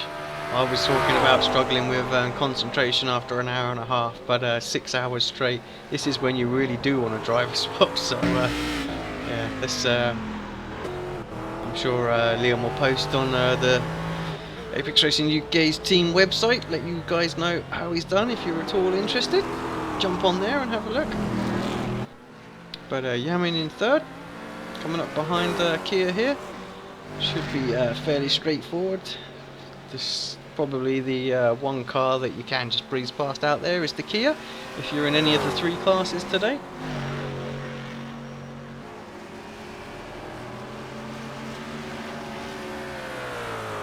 But yeah, I mean, I'm just looking at the general order of things at the moment. I mean, we've got Dylan Sharman obviously leading the way in first place, first in class, and Maximum in second. But Andreas in the Caddy, which would you say is the 3rd ranked class out there? I mean, I certainly would. I mean, it's official in the official ranks. It's down as B1, so. But doing a fantastic job. 3rd place overall, first in class as well. And we've got Martins is 3rd in the MP3 class now as well. Roop leading the way, as we said, in the GT40, but 5th place overall. I mean, Andres is yet to pit. We did say that those guys might be particularly close. Roop is the lap down now as well, so... But that might come back when Dylan takes his last pit, because I'm pretty sure Roop's only got one more to make as well, where Dylan might... Well, no, Dylan's only got another one as well, so we'll have to see how that plays out. Craig Hunter in the Cadillacs, 2nd in class, but well, shown as 7th overall at the moment. We just skipped Ahmed there for a second, sorry about that, but he's now up into 2nd in class, as Paul looks like he's... Well, he just jumped into the pits, knocking him back down to 11th. So it's a right mix up the top there, sorry Dean, yeah. It's good to see actually that you could potentially get a podium finish in any car that you, well, 3 of the classes of cars that you picked out there. You'd have to be an insanely fast driver to do it in the Kia. Yeah, and fair play to those guys in the Kia, front wheel drive. Yeah, I think I'm guessing Andy Dalton's pitted somewhere. He's down in 2nd in class at the moment. Oh, I'm not sure he has massive damage on the left hand side of that Kia. I don't know if you could perhaps check back, see where he picked that up, Dean. Just with the few technical glitches we've had with the replays here today, I don't really want to jump on there. Just perhaps give us a little description on what happened. But yeah, down into 2nd, he's 33 seconds behind. It's more than that, behind Matthias. So Matthias has inherited the lead here, and I think Wayne Sanderson, he's got a chance. He's just coming through the chase now. I would think he's got a chance of catching up Andy. Let's have a look, see what they do next time by. We've got an hour to go, so still quite a lot of laps to do. He's actually had that damage for quite a while. He pitted lap 49. Yeah, I mean, Wayne was quicker by half a second, so yeah, he's going to struggle to catch up at that pace, but you never know. But yeah, you're saying he's had that damage for quite a while. He's doing a hell of a job just keeping that on track. Liam Williams making his way to the pits again for another stop. Brendan O'Brien in that very sexy looking Red Bull GT40.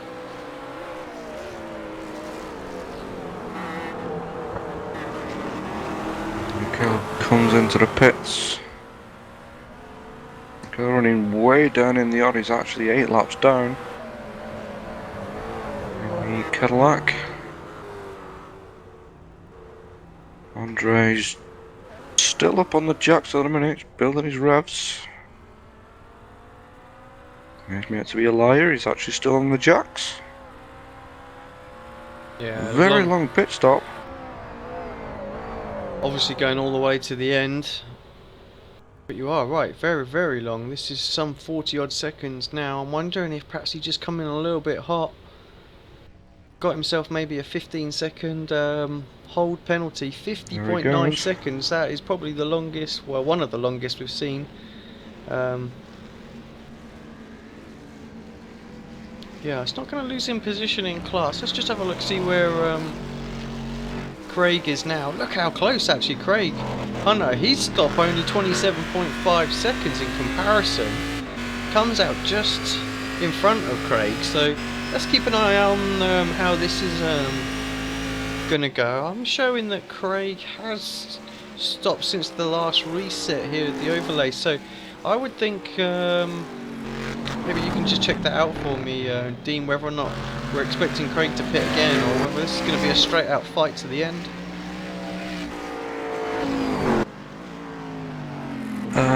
First pit stop was roughly 31.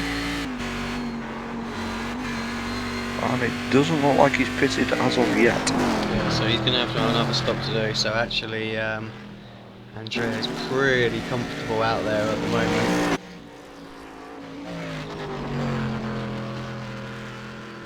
Although you say he went to 31, that's only 62, so we're what, about 5 laps away from that at the moment. Certainly going to do more than that in the next 50 minutes. But I can't see it being a 50-second stop.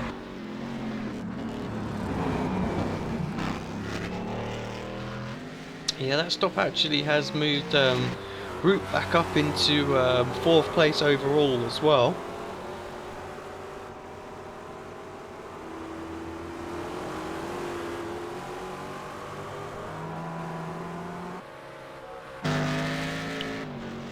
Nick Johnson still not pitted as well. We know he went extremely long in the first stint. The car was looking particularly slippery.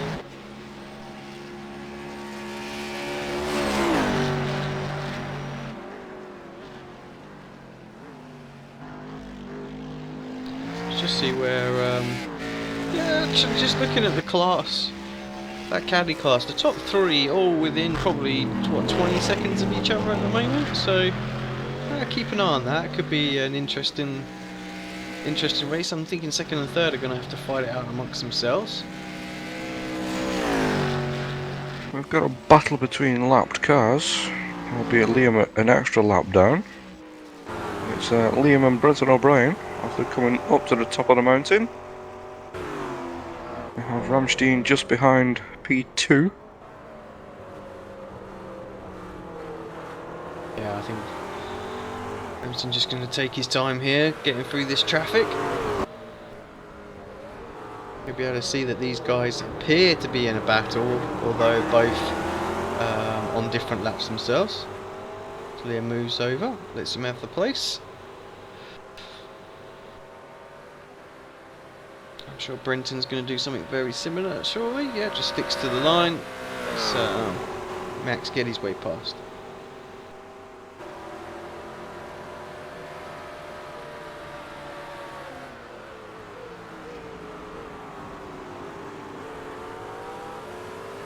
Yeah, I think the Ford GT is quite an underestimated car on the service at the moment.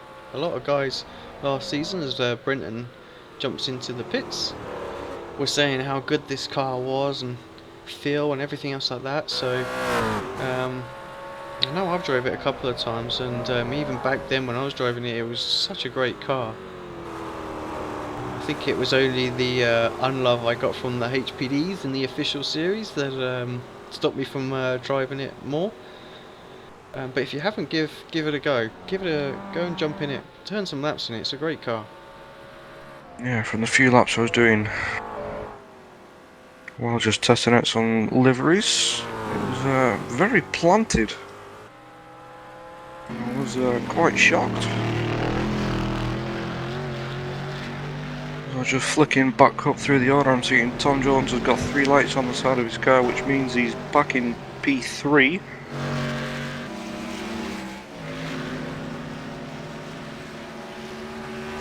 I'd be expecting him to pit. Oh, actually, pitted lap 38.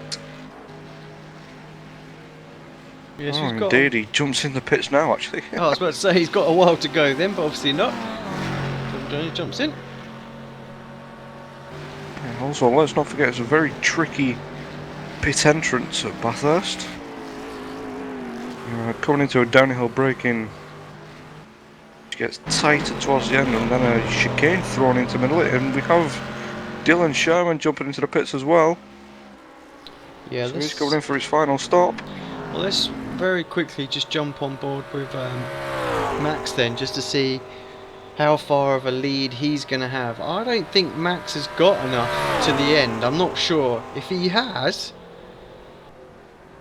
which he might well do, think about it, because he only stopped, what, 15 minutes ago? This could be very, very close. Dylan's still there, just getting fuel. He's revving up, looks like he wants to get going soon. This shouldn't be a too long stop, because it's only a sort of 40-minute stint. Here comes Max. He's Gonna take the lead. Dylan's still parked up. Yeah, Max pitted now 10 laps ago. Dylan just about creeps off now. So the race is now on.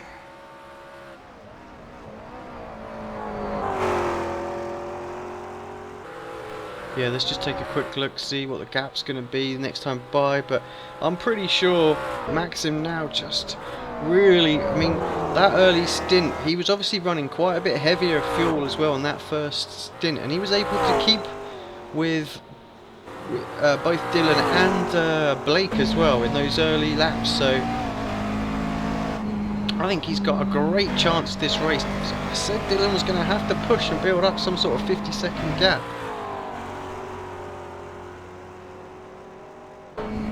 He's certainly going to spice it up. And they're not too far away, just at the top of the mountain now, going into the S's.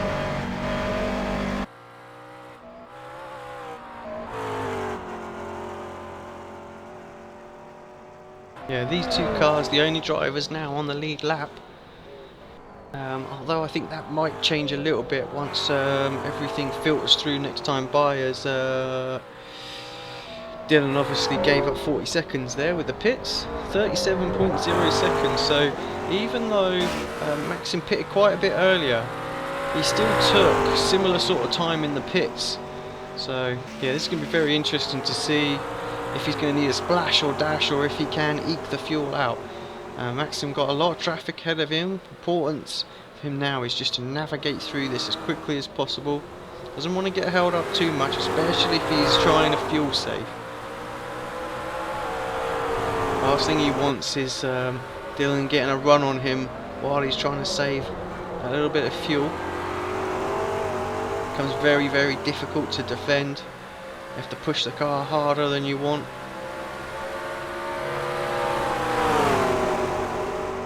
The leader is now making his way through some lap traffic. Yeah, first of the 4 GTs. Gap is 16 seconds as they cross the line, so that is quite a jump. Obviously Dylan's tyres will be fresher. Looking at the difference in fastest lap times as well, there's some 0.6 of a second that Dylan is quicker, so I have to think if he can continue at that sort of pace difference, 0.6, that's going to get him onto the back for a bit of a finale finish, I think. So I'm rubbing my hands together thinking we've got something special coming up here for this last hour of this race. Indeed, and if this traffic has anything to do with it, Maxim is just behind Tom Jones. Yeah, Tom's still got that damage on the back of the car, so nothing that could get fixed. Like you say, third in class still? No, he dropped down to fourth.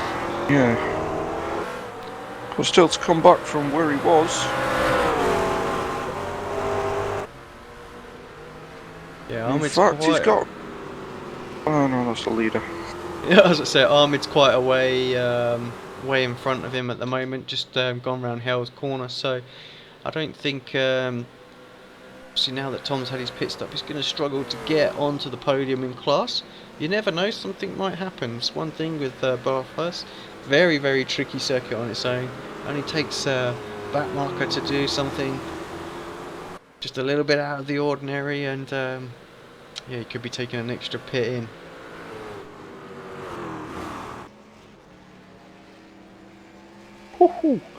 Just watching Gabriel sliding it through the chase. That was rather entertaining to see. Maybe not for Liam Williams, who's just behind. Yeah, we saw Gabriel actually doing this into turn 1 earlier on as well, so he definitely likes to have that back end just a little bit dancing around.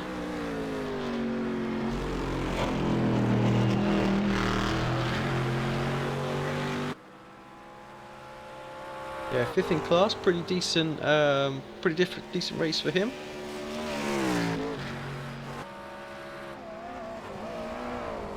Just having a look at some of the other battles as well. We've got Craig Hunter still out there and still not too far behind Andreas as well. So you can just see Andreas in the background, just going up towards turn 2. I'm pretty sure Craig has got to pit in again though. I can't see him being able to make it all the way. We said he was probably got about 6 laps to go, didn't we? So about 62, 63 I think we were expecting him in.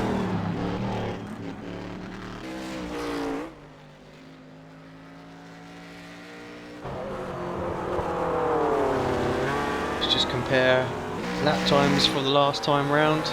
Maxim and Dylan. We're talking 2.2 seconds. The gap was closed that lap. We know that Ramsden had a fair amount of traffic, still in and amongst traffic now as well, so needs to clear that, get on his way. I mean, he's got Roop in front of him at the moment, who's the final car on the lead lap. I'm pretty sure Roop is fueled to the end as well, so looks like he's going to gain 3rd place overall. Andrea's quite a way behind. What a great drive from Roop so far as well. He's absolutely smashed the rest of the GT class.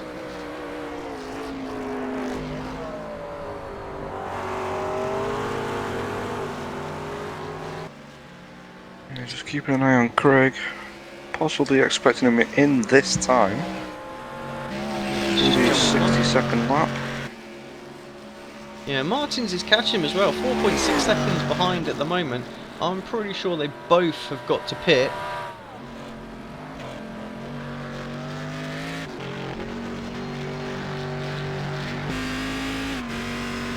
No, Craig stays out.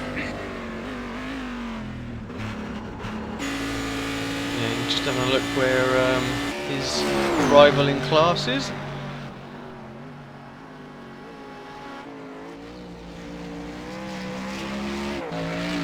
Nick Johnson, so he's just coming through the chase now, so he's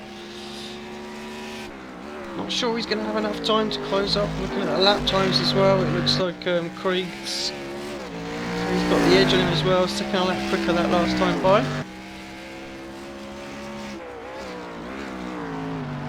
Just we see Matthias in the background as well, so worth giving him a plug. That Kia, fantastic job. So he's got about 25-second gap, I think, to Andy Dalton at the moment. Yeah, as we see Andy just coming through the chase with that damage on the left-hand side of the car, and Andy's actually coming into the pits. So final stop for Andy. Oh, gets it just a little bit over the grass. Nothing going there, so it doesn't lose too much time. Take on some more fuel.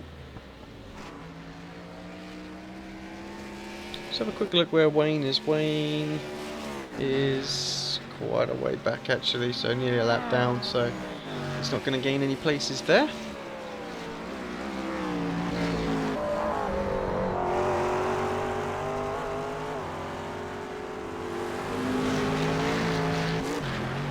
Yeah, the leaders come through again for another lap completed. We can see Dylan once again 1.9 seconds he's closed. This gap is going to come down a lot quicker than we thought, Dean. I think perhaps with the last 20 minutes to go, these guys are going to be nip and tuck. Let's just jump on board with Dylan, because we know that he's going to have to navigate some of this traffic, and he is in and amongst it right now, that Ramsden had to deal with as well. So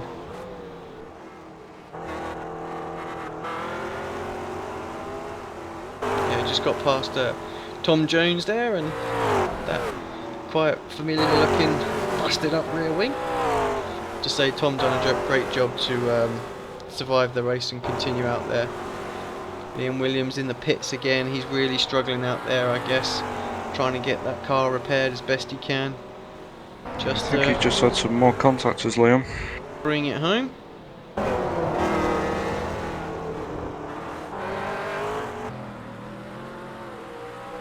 But yeah, Dylan here just being a little bit held up by traffic. This is exactly what Maxim wants.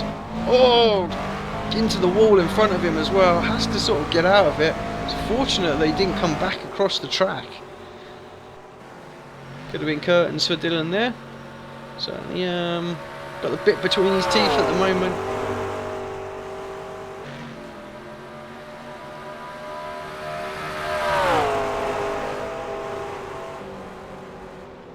Yeah, Maxim just making his way into the final corner. 2:04.5 last lap round for Maxim.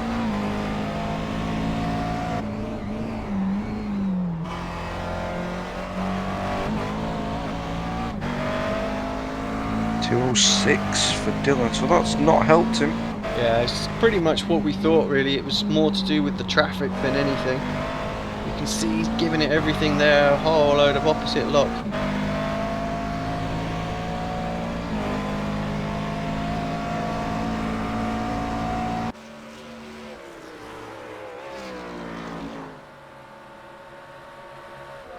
For all the time he'd put in, he's just lost again. Yeah, 13.1 seconds is the gap, as the ticker comes through to confirm me. And Maxim's stuck at the top of the mountain behind a Kia. This will help Dylan. Yeah, massive time will be lost behind the Kia. That's somebody. See, at this point in the race, does he start to get a little bit like, oh, I need to get past a bit quicker, and perhaps would push it a little bit more than perhaps normal? Now he's onto the back of Brenton O'Brien, and we know Brenton's got damage as well because the Kias were coming past Brenton earlier on, so he does move out of the way quite quickly.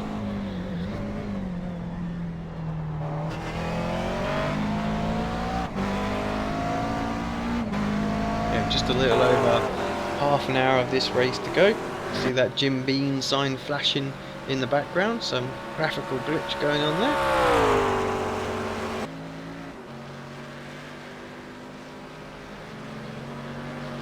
Looks like Dylan might just be able to start to see Ramstein, sorry. Yeah, they're literally just covered by going straight at the moment, just the difference between them. I think from Max's point of view, there's about 5 or 6 cars in between them though, so that's going to be the important part. That's probably worth a second or half a second per car that's going to slow him down from getting past. So that gap, while it might be 13 seconds now, actually probably just a little bit bigger. Oh, it's certainly not that now. 9.8 seconds that time by 2 minutes 7.8 for Maxim, and 2 minutes 4.5 for Dylan. So yeah, massive closure there. But like I said, we've got a lot of traffic in between them at the moment that he's got to navigate. We saw what happened a couple of laps ago. Yeah, that Kia that Ramstein had to make his way through is now in front of Dylan. Yeah, you'll have to forgive me for sticking with some of this action. Everybody else is pretty much spread out. We've got a race here for the lead, so going to try and stick with this as best we can, but we'll keep you apprised if anything else is happening in the other classes. Looks like Dylan got through the Kia without any real issue there, just managed to catch it at absolutely the most perfect time. He's got Brenton O'Brien in front of him now. He's definitely throwing that car to the whole of the track. He knows it's do or die. Yeah, he's got to be careful. We don't want to come rushing up onto these back markers too much. Have them make a mistake and get involved in it as well. As he gets past 3 cars in that one lap, that's pretty important, I would say.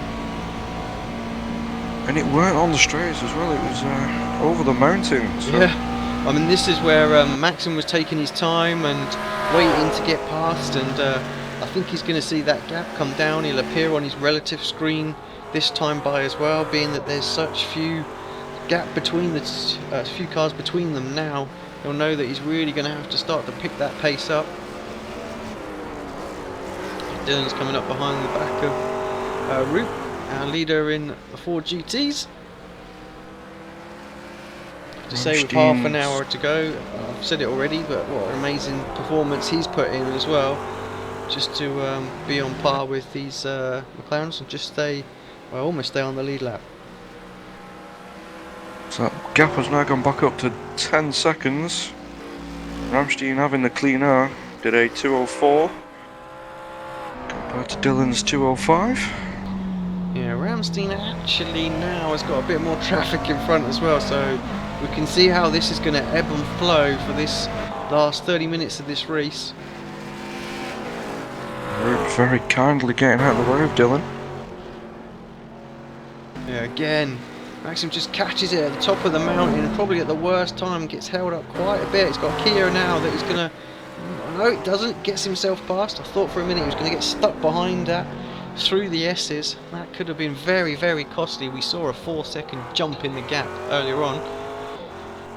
I think he saw that and realised that he's going to have to start making a move on these back markers a little bit quicker than perhaps he would have done just a few minutes ago.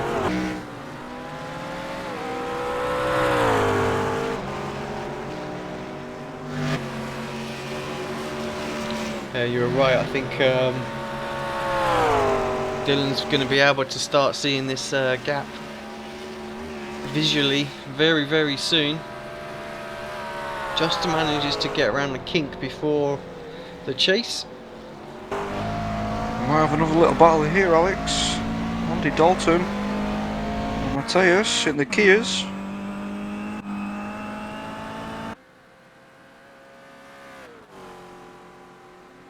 This is for the lead as well, remember?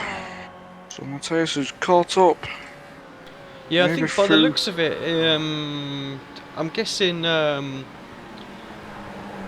Andy pitted earlier, didn't he? And Matthias, yeah, God, Matthias was a lot longer in the pits, 38.0 seconds in the pits. This is what puts him back behind Andy. So we've got 2 races for the lead going on. That's what we like to see.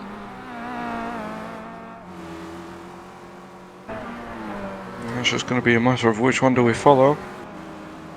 This one is closer.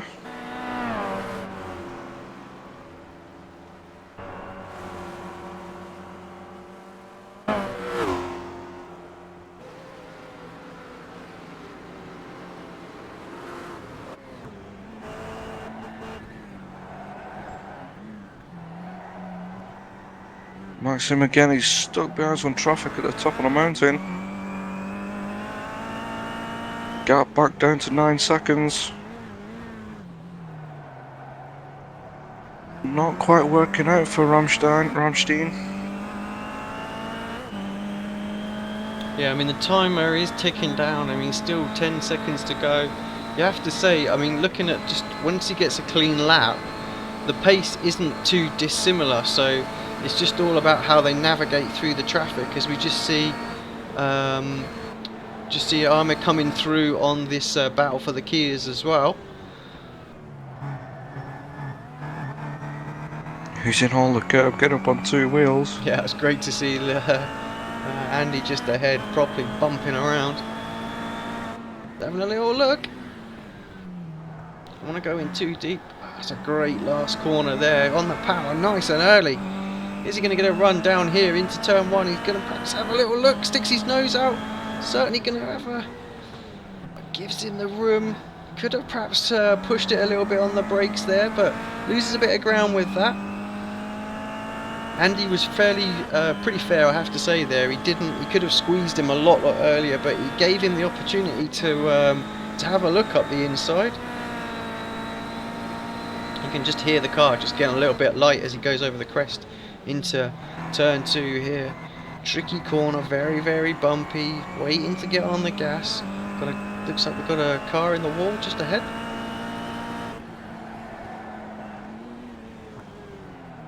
The leader's in the pits. Maxim obviously couldn't survive out there. What a shame. It doesn't look like there's any damage.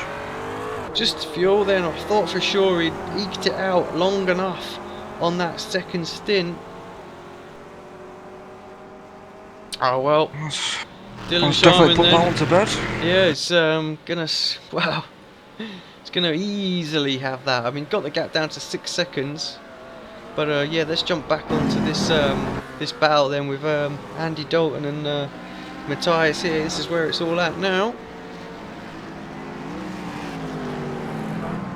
Although that said, Craig Hunter's still out there, and he's only what 5-6 seconds behind Andreas. So we'll keep an eye on that battle as well. That might spice up towards the end.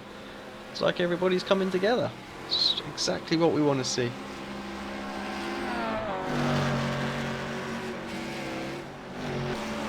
Looks like Matthias is going to get a run on Andy this time. Andy definitely he's through. Not going to get a run. He's through. Around the outside. Matthias. Beautiful. Yeah, Matthias using the Cadillac wisely there actually. Gets the run on Andy.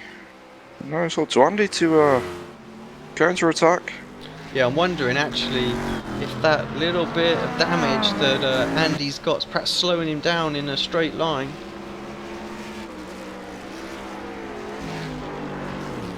Gonna have to be careful here, got traffic coming through. So Nick Johnson. So Andy jumps into back of Nick's toe. Yeah, Looks like it could be game, set and match. Yeah, I was about to say, just look at the speed difference between Matthias and Andy. You can visually see him pulling away down this straightaway section, and he seemed like he had the run on him very easy down that back straight. So obviously a slight difference in perhaps setup there or gear ratios, as they've got the leader coming up behind them. No, But it actually, could just so you be can that. set the gearbox on the Kia. Ah, there you go. I mean, it could just be the damage that he's got on the right side of that car. Oh, sorry, the left-hand side as Andy. Oh, as he scrapes the wall right in front of the leader. Yeah, Dylan seems a little bit less hasty now to get past. Doesn't need to push it. He knows now that he's got a 30-odd second lead.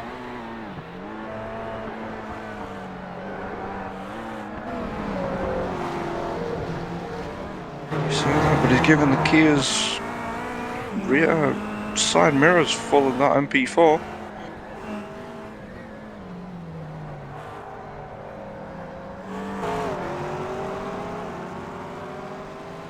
You also see the different line into Forest Elbow. That's simply because of the front wheel drive. He just doesn't want to turn while under brake, so you have to pretty much go straight to the apex. Compared to Dylan, who can come off the brakes and come further right.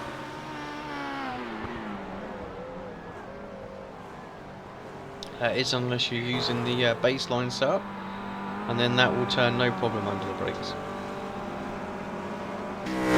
One thing I hope certainly that they try and improve some of the cars and some of these baseline sets.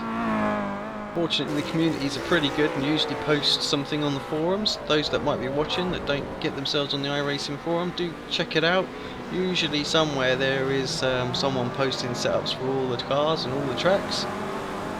Can really help your experience in a new car if you're jumping in it for the first time. So Matthias pulling away pretty comfortably now.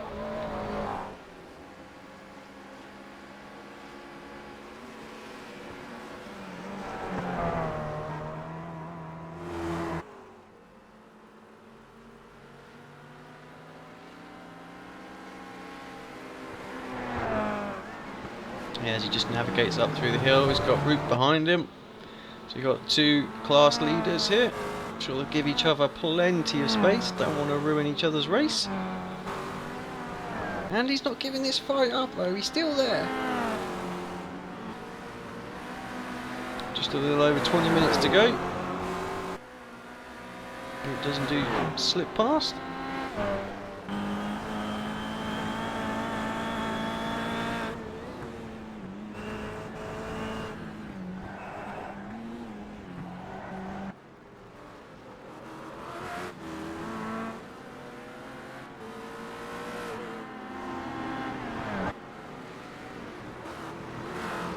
Right, let's just check in with Dylan, see where he's at the moment. Just coming down the straight. nice and comfortable. 33-second gap as we see Maxim navigating the S's at the moment, approaching the dipper. I have to say, while it was a bit of an anticlimax for us at the end, still been great performance from Maxim. Just appears as if once Blake had his moment and he lost the back end of Dylan, these guys just dropped back a fair bit, and yeah, just Dylan just pushed on. So he opted for the slightly lighter strategy through, say, the early parts of the, well, this after the second stint, shall we say, and was able to build on that gap, got through the traffic nicely. But nonetheless, fantastic job. I mean, third in class. We've got Martins as well.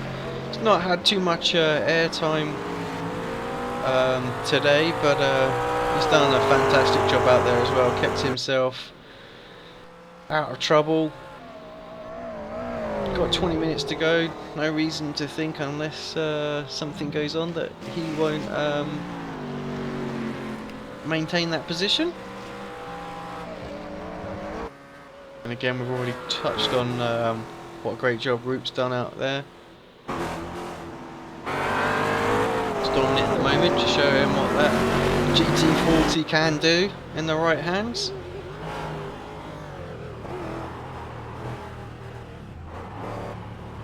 Don't know if you want to jump onto the roof of one of the MP4s just to see how close they are getting to the walls, Alex. Sitting on Dylan pretty much this whole lap, and I've held my breath about 3 or 4 times. It's been that close. I'll tell you what, let's jump on with a driver that we might not have featured too much. Let's jump on board with Dion, as he's just starting his lap.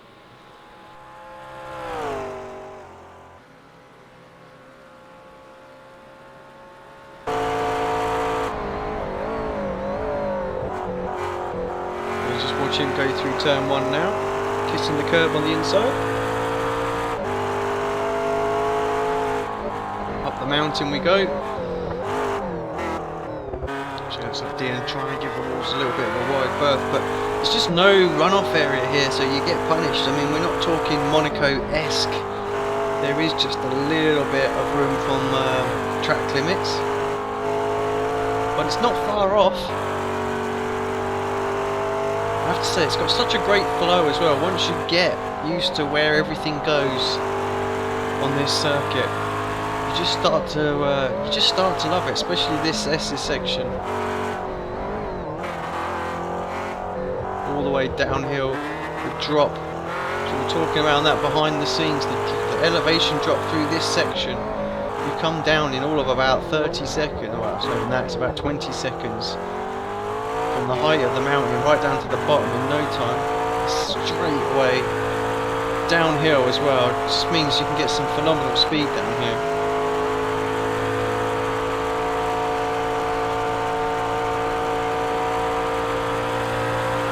But Dion, 4th in class. Again, just another driver. I guess he'd be pretty happy with that. You can't argue with a 4th place. Top 5 in any class is a good result. And yeah, he seems driving well, kissing the apexes everywhere. He's left a little bit of room for margin, and I think when you're talking, you've done just a little over 2 hours, 40 minutes worth of driving, you certainly don't want to make a mistake and kiss the wall and end your race.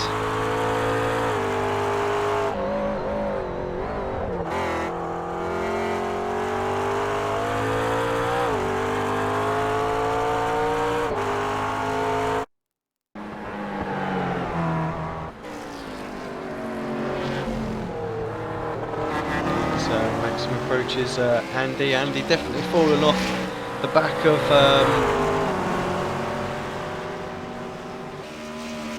actually I must have missed something. Have we missed something? Dean, Andy's well ahead of Matthias. Did Matthias have some sort of accident? I've missed something. He's in the pits now. Car looks like it's crabbing a little bit as well. totally missed that while we were on board there with Dion. Right, definitely. Was that not just for fuel?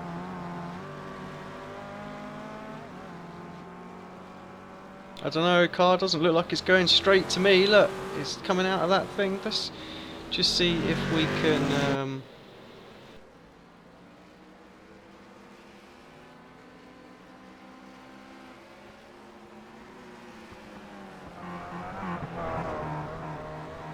Oh, lap 65. He's got Dave in the GT around the outside. It looks like he just got railroaded.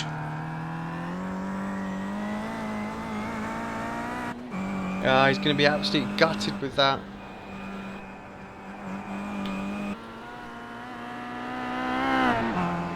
Looked like he'd got himself up into the lead. Wouldn't be surprised if we don't see some sort of penalty dished out for that, even if it is 15 minutes to go. It has ruined the race for the leader. Still looks like he could pick up third place in class, but could have been so much more. 15 minutes left. That leaves Andy Dalton to, well, with a what's about a 50-second lead now from Wayne, so he's pretty comfortable out there now. I hate to say this, but Andy Dalton's got a black flag, 15 seconds. Well, that could spice it up. So do we know what that was for? Was there contact between the two? Have we missed that? Apparently avoidable contact, so let's just have another quick look back.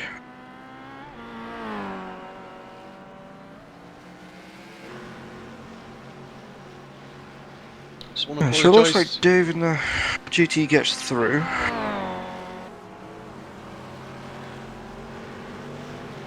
Yeah, I just want to apologise to the viewers. Obviously, we've had some issues with the replays today, just causing a lot of problems, so I haven't been able to bring you back the action. Dave makes it through, but he's on the wider line. Looks like Andy's just going and tagged his right rear. Just as he was turning in, maybe anticipating Dave to be a little bit quicker. Well, that's going to make it interesting. Although that said, Wayne at the moment is coming onto Conrad Straight. 15 seconds stop go. This could be close. Let's keep an eye on it. Yeah, Andy's now making his way out. Yep, just obviously I've just had it confirmed as well by race control what it was for. So was contact between the two, and Andy's now back out on track. yeah, and Wayne only coming through the last turn now, so yeah, Andy's pretty comfortably got this one.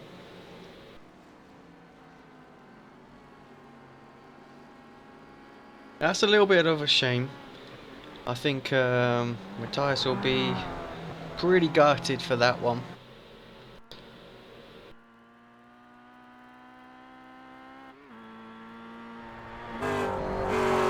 Just over 10 minutes then to the end of this race. Dylan Sharman leading the way in the MP4s, and of course overall. Obviously we had what we thought was going to be a great battle with Maxim trying to save fuel, couldn't make it, decided to pit. He's in second place right now. Third place overall and first in class. We've got Club Finland absolutely smashing that class today, an exhibition on how to drive that car. But Andrea's in fourth overall in the Caddy as well. It's great to see top 5 mixed up with all the classes as well. It just goes to show what a great turnout this we've had today with drivers and quality levels, and everyone pushing the cars to their limits. and actually they're all quite close. Qualifying showed it as well, with it mixed up all the way down the grid. But yeah, Dahl as well. Fairly comfortable out there now. Let's just have a look. I mean, 18 seconds from Hunter behind. But you have to say Hunter's drove a pretty decent race as well.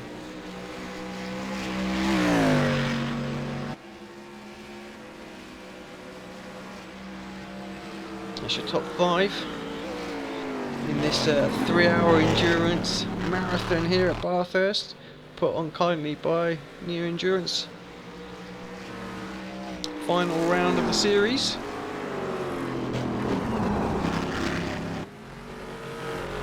We might just have a battle for bragging rights fairly soon. Tom Jones in P10, chasing down Nicholas in P9.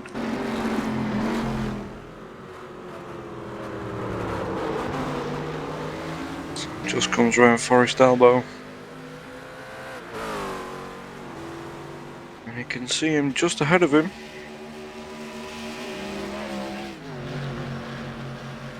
Yeah, That's looking just at the last time by, there was quite a difference in lap time. Let's keep an eye on it this time.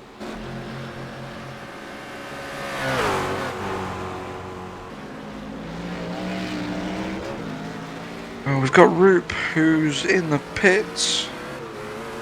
Yeah, we wondered actually if he would need to have a little splash and dash at the end, based on when he pitted.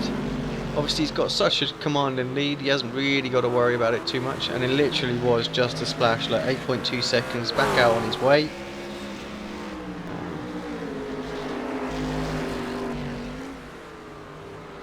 Still Tom trying to close the gap. Let's have a look, see what the time difference was last time. He did indeed catch up half a second, so yeah, you're right, this the bragging rights battle between them.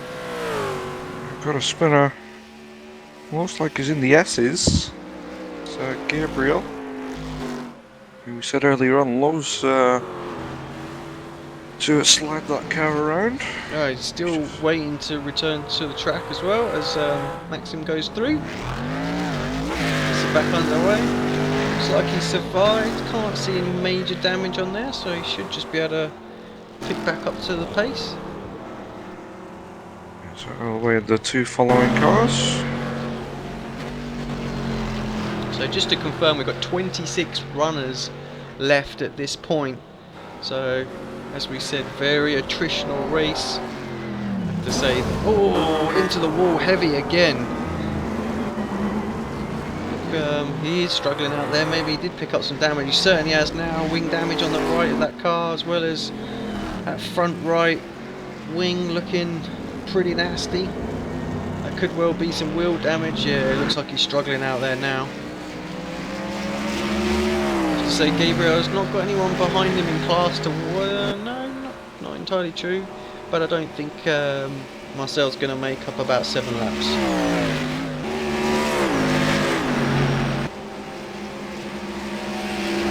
Tom just stuck. He enters the chase, chooses the inside, gets the move done. Gabriel is now playing in the sand. Yeah, it's a bit unfortunate with 7 minutes to go. You don't want to be retiring at this point. You really want to try and drag that car home, just so you can say you survived the full 3 hours. Seen a race control come through. Car number 91. That's Dylan. That is, yeah, it is.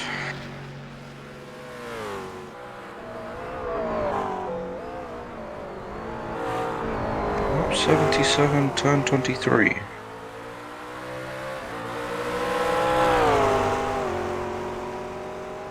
Final corner. Let's have a quick look. He's got a MP4 and a Kia in front. Oh, he just completely lost his brake marker. Give the MP4 a quick nudge. Again, I'm just terribly sorry that we can't bring you too many of the replays today, just with the little issues with the overlay that we're having. And certainly get that rectified for the next time. We'll get the secondary window up and running. Just unavailable this week.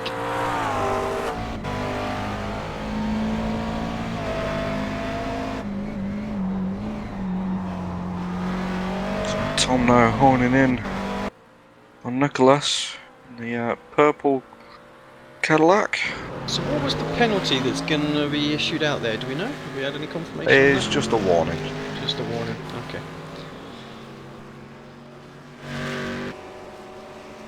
See, now I'm saying should have thrown him a stop go. That would have spiced it up with 5 minutes to go. Maxim would have been right on his tail. Stop go for about 15 seconds or so. Not that we want, you know, just to chuck someone in just so we've got a grand finale or anything.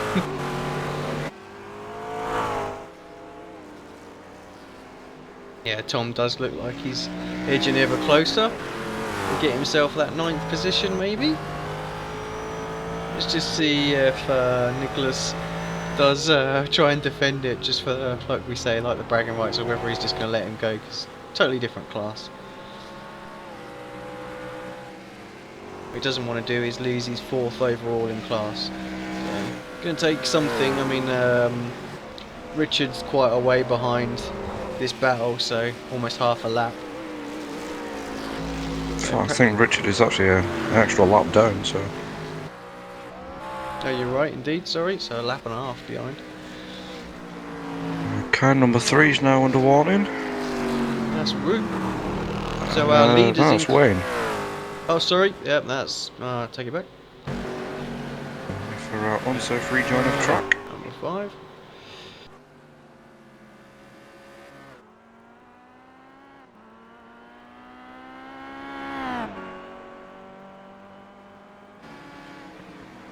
So Yeah, yeah, tyres still final sticking 5 out minutes.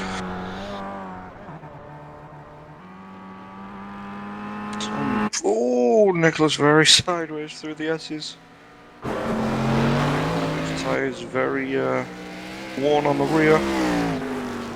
You can just see the amount of movement in the Cadillac compared to the Ford GT.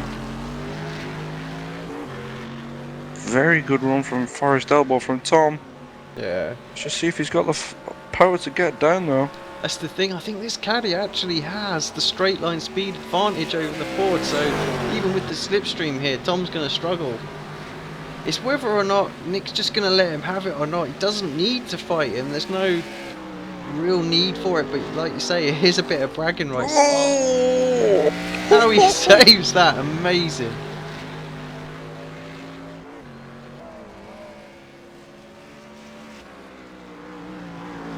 Did allow Tom the inside though. Yeah, Tom does indeed make that move. It's enough of what he needed. I have to say, he seems to be a little bit quicker through the corners, so I'd expect him just to pull away at this point.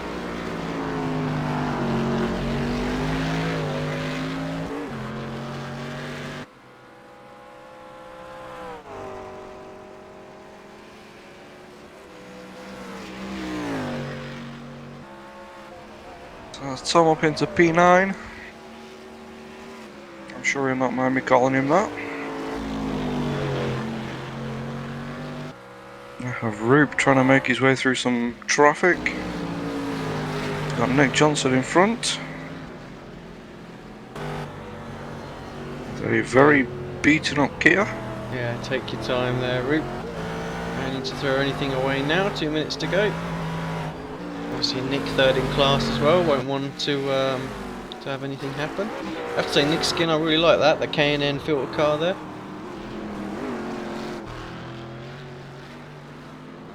Yeah, there's one thing I like about the Cadillac, it actually stands out. Very angular lines of the car. There's Plenty of door to work with. I was about to say, there's a few cars that you can really work well with as far as the skins, and I think is it the Ford V8 Supercar and the Caddy stand out as really nice ones. I also quite like the Class B Nationwide car as well. That paints up quite well. So One thing that is very difficult to paint is the Ford GT. Everything's so tight and compact, it's difficult to get things lined up. Yeah, just jumping on board with our leader, minute 15 to go. He might get through for another lap, or the white flag might just come out. So let's stay with him just in case. I want to miss him winning here. I have to say, Dean, pretty flawless drive from him. I mean, he had a little bit of pressure earlier on from Blake Townend, from Radicals, but kept his calm, just kept that lead position. I think he perhaps thought he had a bit of a race on when Maxim stayed out very, very long, and he was rapidly closing that gap up, and you have to think that he was going to be able to take the victory even if he had have stayed out, but nonetheless did what he needed to do. 20 seconds to go. I think he's going to get through for another one. I've just been told as well by race control that Dylan just stuck the fastest lap of the race in as well, just to show that he was driving it cool, calm and collected all this time and just absolutely smashed it. Let's see what he does this time by, if he goes and improves it again. He doesn't, a little bit of traffic slows him down. But yeah, 2 minutes 3.0. He gets the white flag command now, so he is going to take it this next time by, as will everybody else. So let's yeah, Root won't get it this time by, he'll get it the next time by, so it's as Dylan comes around.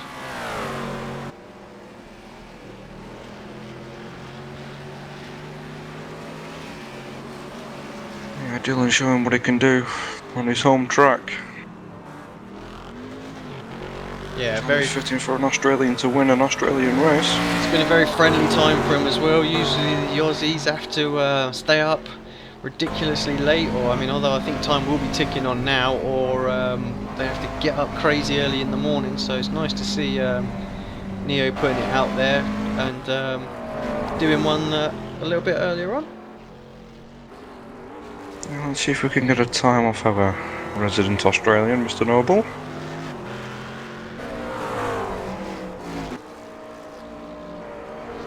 Oh, it's Brenton, his teammate, flies into the wall. Oh, unsafe.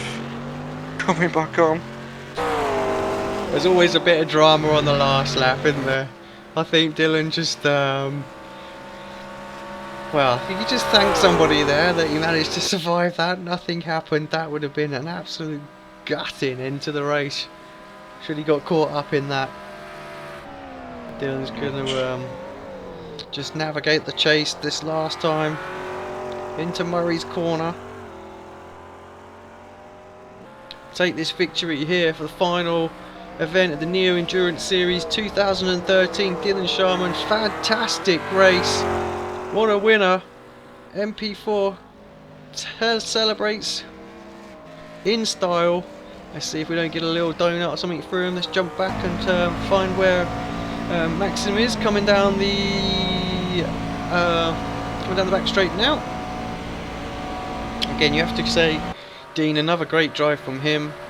Did what he needed to do, kept it out of trouble, gave us a little bit of excitement for a little while in this race. He looked like he was going to go all the way on that second stint, but alas couldn't make it, as he rounds Murray's corner as well for the final time. Here, great result. He must be delighted with second. He has a little weave as well. Just pretty stoked by that performance. Also the winner of the Kia's coming over, Andy Dalton. Let's grab Andy, as he will get there before Root does indeed. And Dalton, fantastic performance. I mean, perhaps there'll be a little bit of controversy and some after talk about it with him and Matthias and the contact that was had, but he drove that car amazingly well from the final parts of the race. And Andreas giving it, drifting it through the final corner in the Caddy, takes the class victory there. What an awesome performance from him as well. Craig Hunter, he's just coming through as well, second place. He'll be delighted with that great performance. So we've got Tom Jones trying to do some donuts. Don't think anyone ever told him that the Ford GT doesn't like him. Yeah. Liam Williams also trying and just throws it into the wall. Typical fashion. We're not watching it, they're alright, they're lucky. We've missed it. I've actually got Dylan just jumped into the Welcome channel. We'll try and grab him in a second for an interview. Yeah, it seems like everyone has now crossed the line. Just got word from Australian, it's 1:05 AM. Yeah, so a long race for them. Early hours of the morning.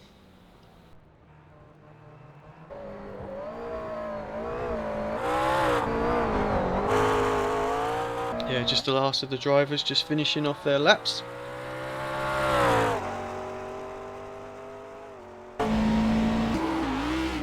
I'm impressed with Dylan, he's joined TeamSpeak and he's still out on track. Yep, multitasking. Who says we can't do it? When I say he's still out on track, he's going at 170 kph near enough. So got Craig there just having a bit of fun at the end, just before Hell's Corner.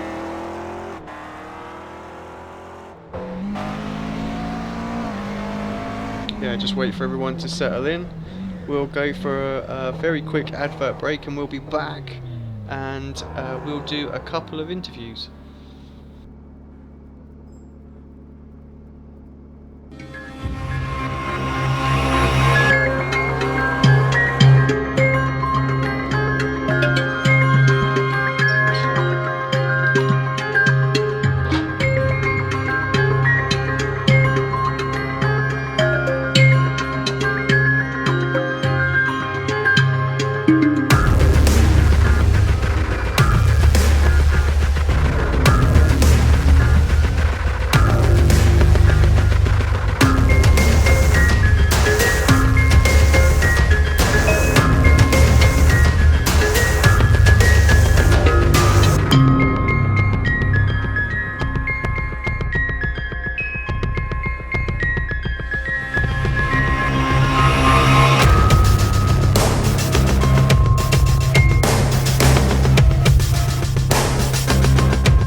Welcome back to ARL-TV.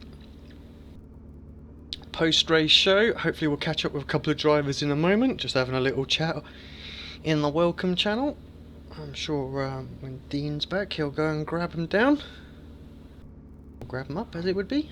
Back before you, but Liam Williams has just jumped in, so if you want to give him a quick interview, I'll go see if they're wanting one. Yep, let's do that.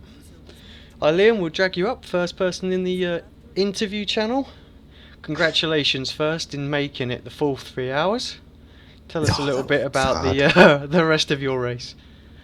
It was all going well until the first pit stop, where exiting the pit stop I'd somehow turned my pit limiter off, so got a penalty. And after that, I was so annoyed with myself that I wasn't driving as well at all, and then I ended up with damage, and then it was just a case of getting to the end really with various amounts of damage at different points, but it was a lot of fun. Yeah, we saw that you were struggling a bit. You had some wing damage at one point, and all sorts. You seemed to get that repaired. Just tell us, what's it like to keep your concentration for 3 hours around this circuit? Around this circuit, it's a lot harder than any other circuit that I've done before. And I mean, I've done, like, for example, Road Atlanta, Spa, all for like 2.5, 3 hours. This is a completely different animal, because you can't run wide in the mountain. You can't get it a little bit wrong, or you end up with damage. Yeah, I mean, 26 cars survived the race, as far as I can tell. Seem to be still running. That's quite a lot of attrition ratio there, and yeah, I think you've done a great job in surviving it. Now, I know you got a little break, but you're off after this for another 3-hour race, I believe. Yes. Yeah. Crazy man. Good luck in that one. Right, we've got a whole load of other people jumped into interview, so I'm gonna tear through them. But while you're in here, anyone want to give a quick shout out to?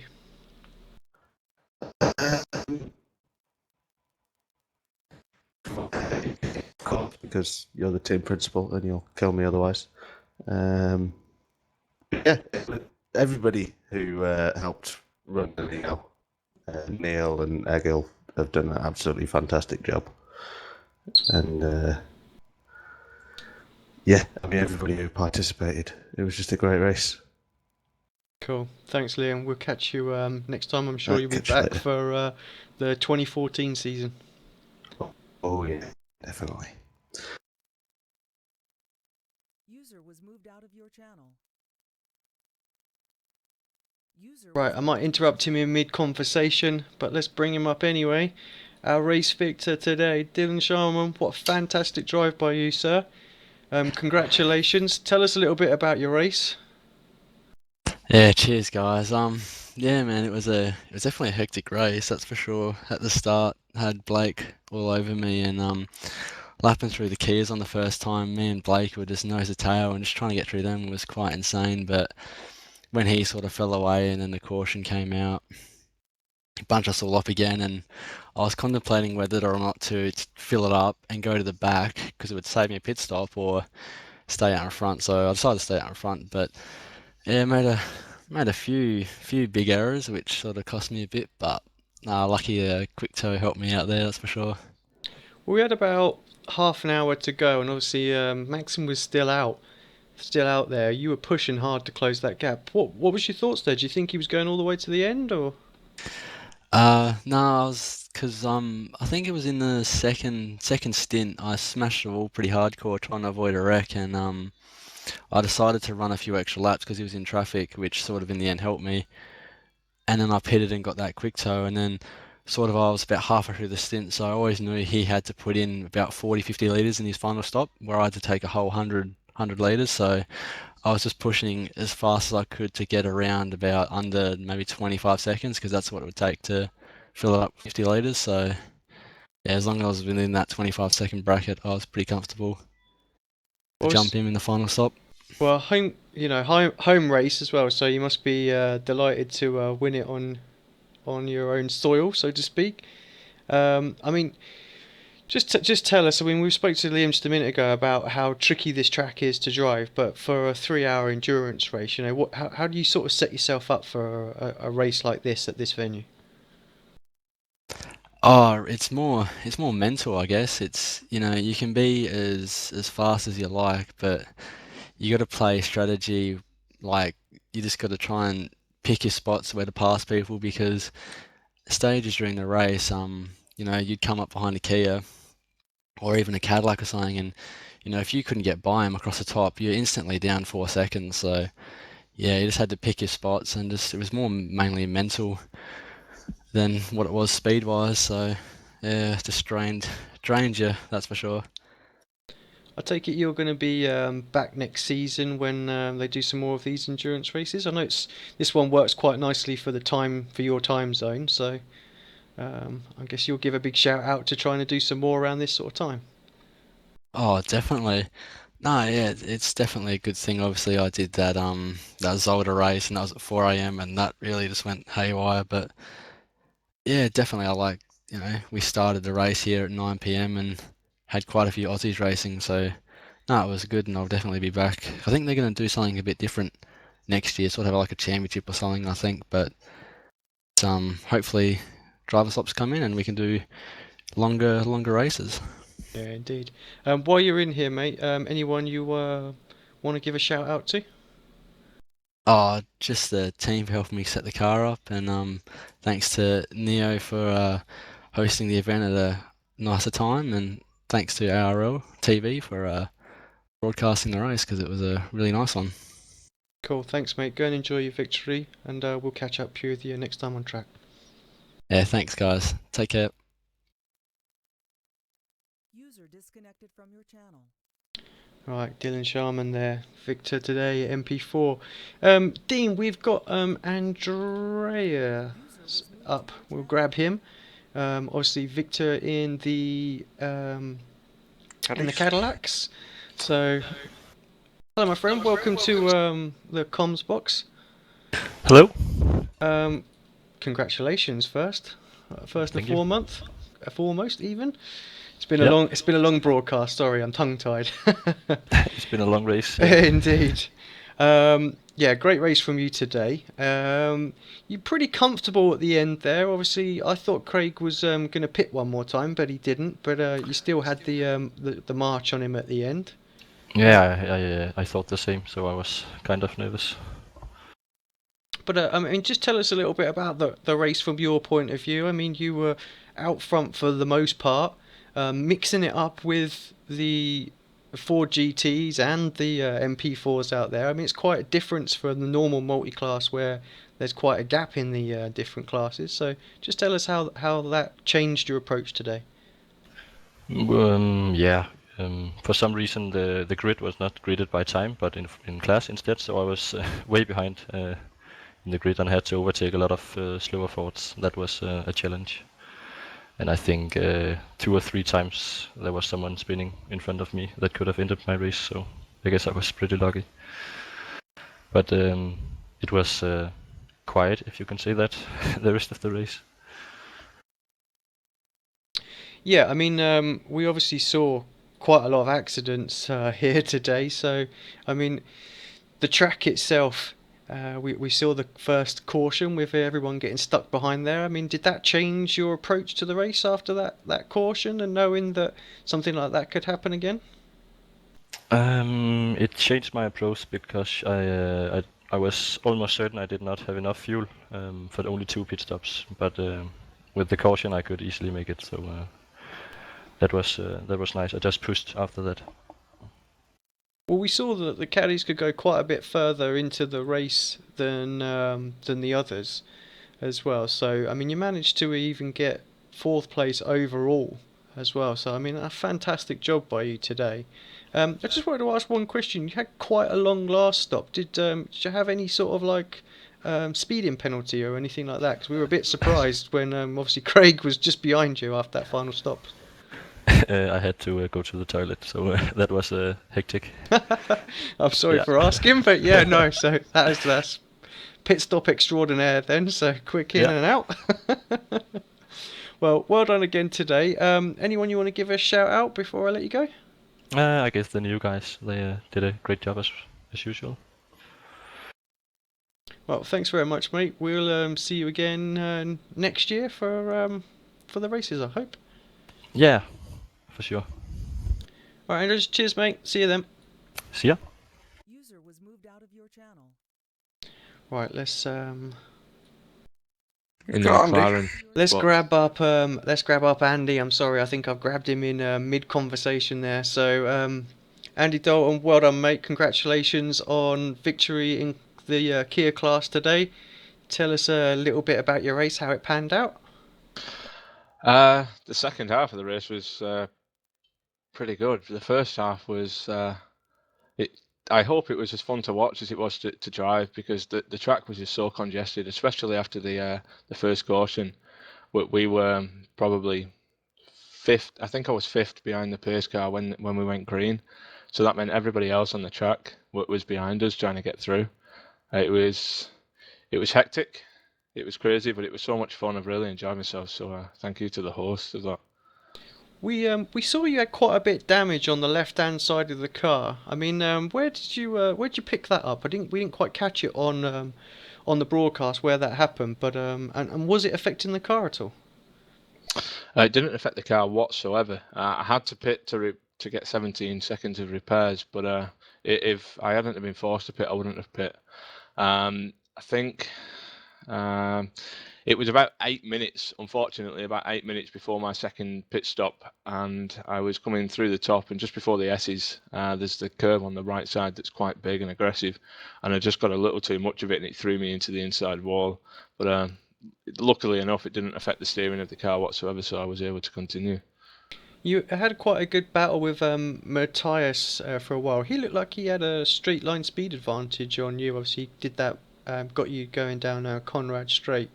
I mean, you have to forgive my ignorance here. I don't know too much about the setting up of the Kia. Is that something you can really work on so you can improve straight line speed? Or, I mean, did you go for a more planted car as opposed to a quick one?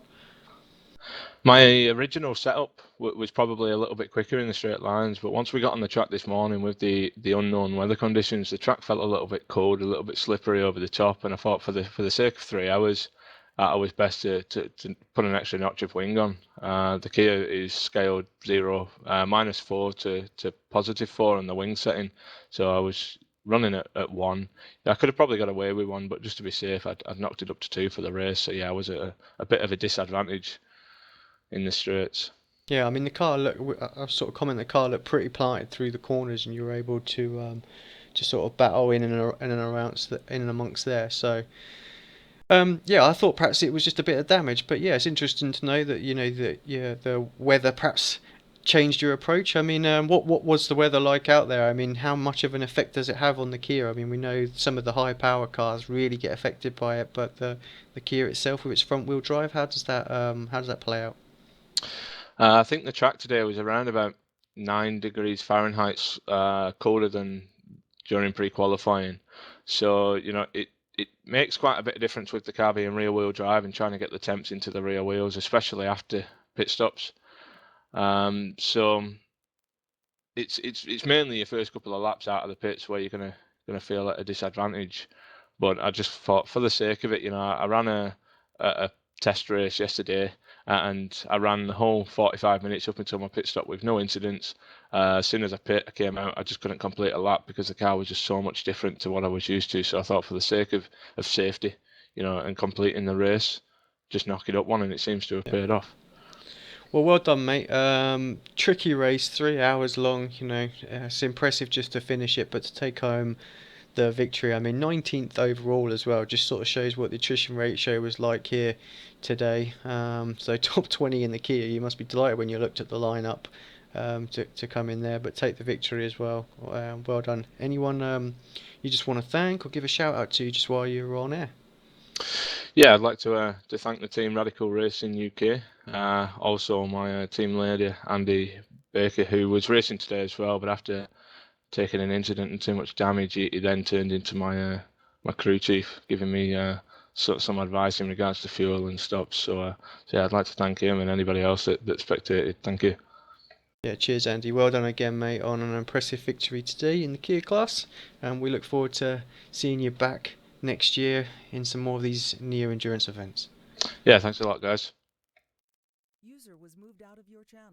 Right, Dean, who should we grab up next? We spoke to the leaders. Unfortunately, Roop's not here, so I'm thinking perhaps Nick Johnson. Nick Johnson, Tom Jones.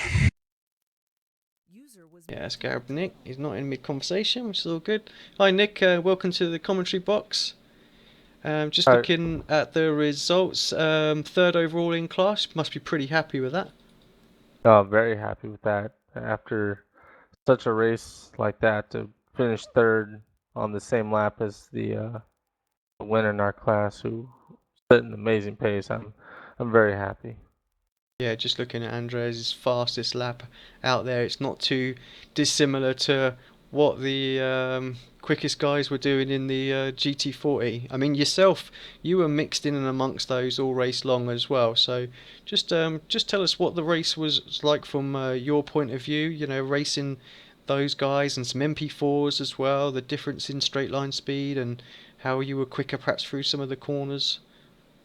It was actually very difficult. The beginning parts of the race before the caution was very interesting because the first few laps is really slow around everywhere with accordion effects, and luckily I was able to find myself a gap to where I just had clean track.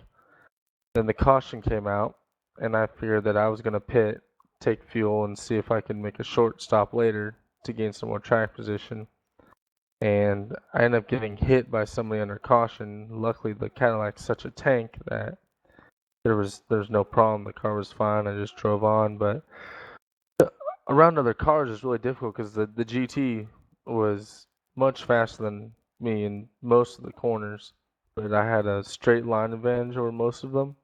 So if I was close to one, I had to really choose where to pass them so I'd be able to get a bit of a gap before they climb back on me in the corners. And the McLarens, it was almost the same thing. We were pretty much even on the straightaways, and then they would destroy us in the corners. So being able to pick and choose whether it's better just to let someone by or to stay ahead was difficult. I mean, towards the end of the race, there was times a McLaren would be 6, 7 tenths up to a second back as I'm heading up the hill, straight away before the hill, and I would just let up and let them go. I didn't want someone climbing up on me. It was so late in the race. Yeah, I mean, we saw obviously there was. I thought for a minute there was going to be a chance for you to have a run on, say, Andres and Craig. The gap seemed to shrink down with about 20 minutes, half hour to go. I think there was about 20 seconds covering you all. What were you thinking there? Did you think, were you going to try and push on and see if you could catch him, or was it just a case of consolidate your position and bring home that podium? Well, with the way the pit strategy was working out, that last stop I was going to have to take about 16 gallons of fuel, and I figured with that I'd be able to take a full set of tires, while the other guys are going to take less fuel but no tires. So I pushed there for a little bit to see if I can close the gap, but it wasn't looking like it. And then I ended up tapping the wall, which knocked out my toe. And from there on out, it was just bring the car home, bring home the podium, and see how we can do. Yeah, congratulations, mate, again on the podium. Anyone you want to give a quick shout out to just before I let you go?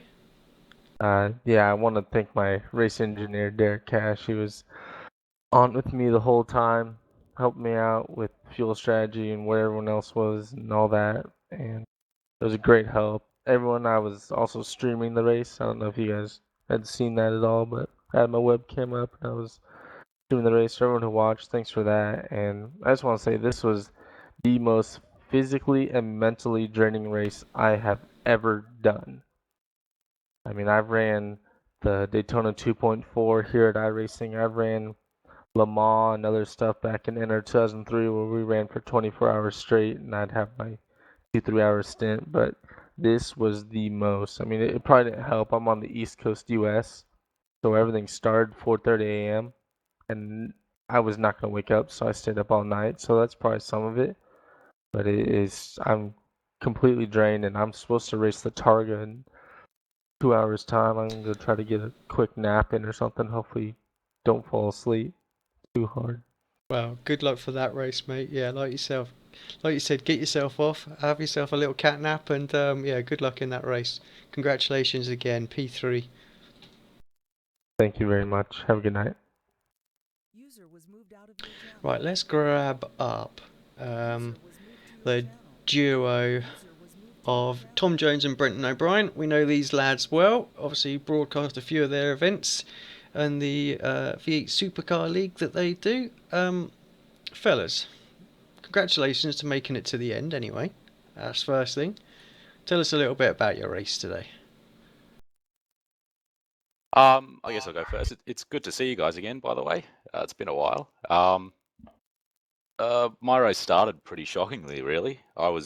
I caused the first safety flag, which wasn't great. We did And see then, that. I didn't bring it up. Thank you. And then I got caught up in a few sort of concertina effects under the safety car. Like people just stopped, mid-straight. So that caught me out a bit, but I fixed the car up and kept going, and got to the finish in 4th, which I'm extremely happy with. Top 10 as well overall, which is great. Yeah, we were keeping an eye on the sort of like the battle for pride at the end that you had with Nicholas there. So yeah. But yeah, like you said, you had quite a bit of damage on the rear end of that Ford GT. From early on as well. I mean, how was that affecting the car? And was that what you were saying? You picked that up during the caution period?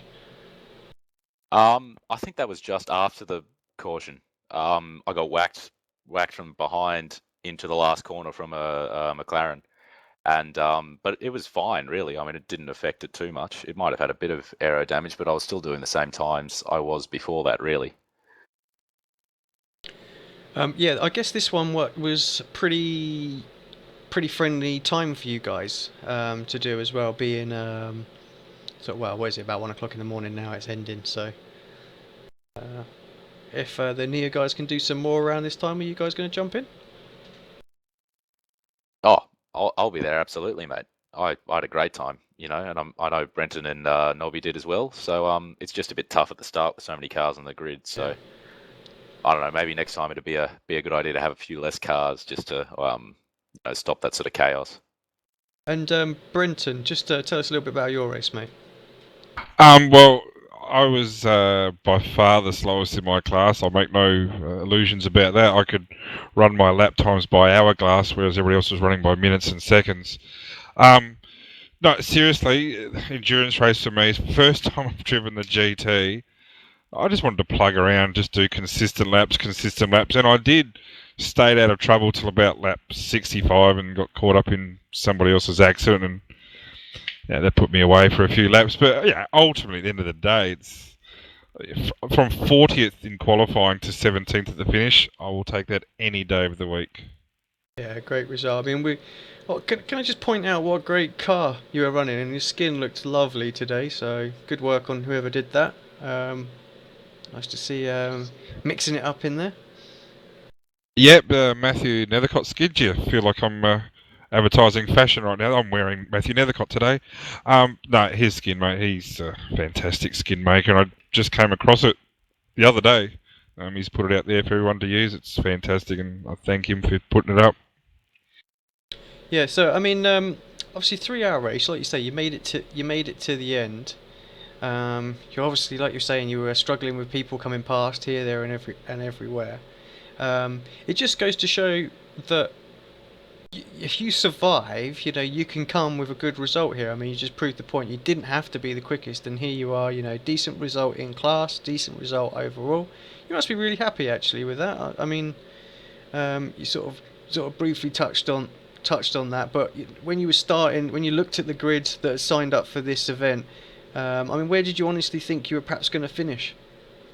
Well, number one, I wasn't even sure I was going to finish. I did a bit of practice over the last few days, and I think the most laps I've stringed together was about 12, and I thought, this is not going to end well. So, look, 54 cars were supposed to start. I said to Jonesy and to Nobby to start, if I crack the top 20, I'm going to be ecstatic. 17th, I'm having tomorrow off. Yeah, well done, mate. Just quickly, guys, do you want to give anyone a quick shout out while you're in here? I'll go first, Jones, if that's all right. Yeah, go Number for it. one, to the guys who organise the event. I don't really know them that well. I only just joined this league. Fantastic event to enter. By far the most intense I've been in. Haven't been in that many, but it is fantastic. It was one that we talked about all week. It was a great conversation point. The Dave Geimer, he gave me the setup, so I thank him. And to you guys who are doing the broadcast, seriously, it's a big effort sitting there for 3 hours talking about, us when, let's face it, you guys could have come in and done just as good a job. And I've got to say, well done to Dylan, Maxim, and Rupe. Seriously, those drivings are insanely good. And to have 0 incidents after, how many laps did he do? 82 laps, the way he was driving. That's massively impressive, so well done to them. Yeah, Tom, anyone? Oh, I'd pretty much echo that, mate, really. Thanks to the organisers, thanks to you guys for, again, talking for 3 hours straight. I couldn't do that. That's ridiculous. But, and a big congrats to all the winners. They drove incredibly well. And shout out to Too Horny. You guys won't get that, but a mate wants me to say it, so there it is. Oh, and also to Nobby, he pulled out early doors, probably about 25, but he stayed with us in TeamSpeak and kept the humour up, shall we say, and talked us through a lot of things. So, very good, Nobby. And just for the record, my fastest lap of the race was my last lap of the race, so I'm impressed with that. Yeah, well done, mate. That's the way to do it, I think. Cool, thanks, guys. I guess go get some sleep, as it must be getting on now. 20 to 1, Queensland time. Cheers, boys. Cheers, fellas. Yeah, thanks, guys.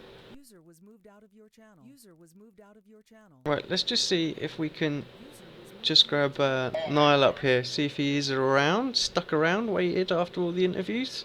Yeah, I'm here. Hello, mate. Yeah, long race today. How was it all in the admin box? Yeah, it was very hectic in the beginning, even with a lot of more people to help out. But it was very hectic, and fortunately the second half of the race was very quiet. Yeah, 53 cars obviously started the race as far as I can tell, or 52 by the looks of it. You had about, 6-7 admins checking things out? I mean, how do you take that approach? Do a couple of guys just take each class? At the start... Oh, sorry. At the start, some guys were just focused on crashes, and and then we had one admin for every class. So it was very nice. And then if there was a report or an incident, then 2 or 3 people would look at that incident, and the rest would stay live and check out the other drivers. Yeah, I mean, forgive me for this question, but is this the longest event you've put on to date? Yeah, that's the longest race we did. So obviously next year we briefly had a little insight of what's going on for next year, and I think you're hoping to trump this quite easily. So with some driver swaps and much longer races, and perhaps a series championship running with it as well. So I guess you guys pretty excited about next year, and we'll actually see you out on track as well. Yeah, next year with the driver swaps. That's why we looked for more admins, so we could Egil and I could drive ourselves some laps during the race, and now I can't wait for driver swaps, and going to be exciting if it comes next year. Yeah, just want to say, congratulations on putting on what was an impressive season 2. I speak for probably quite a few of the drivers out there, but I think they love your series and they enjoy turning up and doing them, and it's an extremely well run, and I think that's what makes it so successful, and why people keep coming back and registering, is that the live admins, and you don't take any rubbish on there. If someone makes a mistake, you just dish out the penalty as it should be, and everybody knows that that's what they're going to get with these events as well. And it's just well organised, and just congrats on doing that. And I just hope that the series just goes from strength to strength over next year for you, and yeah, we can see many more of these events in the future. Yeah, thank you very much. I also want to last thing to announce the winner of the Clean X Challenge officially. This is really incredible. Rupert Tequila just had 0 incident points during this 3-hour race on the mountain. So I think that's just insane. But it doesn't surprise me anymore. Yeah, we were commenting about him actually because he had a fantastic performance at Zolder in the Radical as well, and just backed it up today here with that amazing race in the Ford. So yeah, congratulations to him for the Kleenex a winner. And yeah, Dean, before we let Niall go, you got anything you just want to ask him? No, you've pretty much said it all. Thank you very much for coming to us and asking us to broadcast. Yeah, thank you. Yeah, thank you for the great broadcast. And yeah, hopefully we can work more often together in the future. Yeah, well, we hope just to improve the quality and whatnot. We had a few technical glitches today with the replays not spooling up properly and causing some stutter. I'm not sure what that is, but we'll do some testing and try and figure that out. I think it's the first time we've tried to do a 50 car sort of broadcast where everything's showing and all the skins on the highest quality, and I think just the system just backfired a little bit on us when I just demanded that from it, so might just have to streamline things for the next one. But yeah, no, thanks again for coming to us. I know we've enjoyed doing it. I think the guys are looking forward to hopefully doing some more and working with you again in the future. Yeah, Right. Thank you very much. I just also want to thank anybody who's still listening in and that have watched the broadcast as well today. First one we did live on YouTube. Thanks to all of our sponsors and helping getting all this up and running. We'll see you next year for many more broadcasts, but I think that we're pretty much shut down for Christmas now. Thanks everybody again. We'll see you in 2014.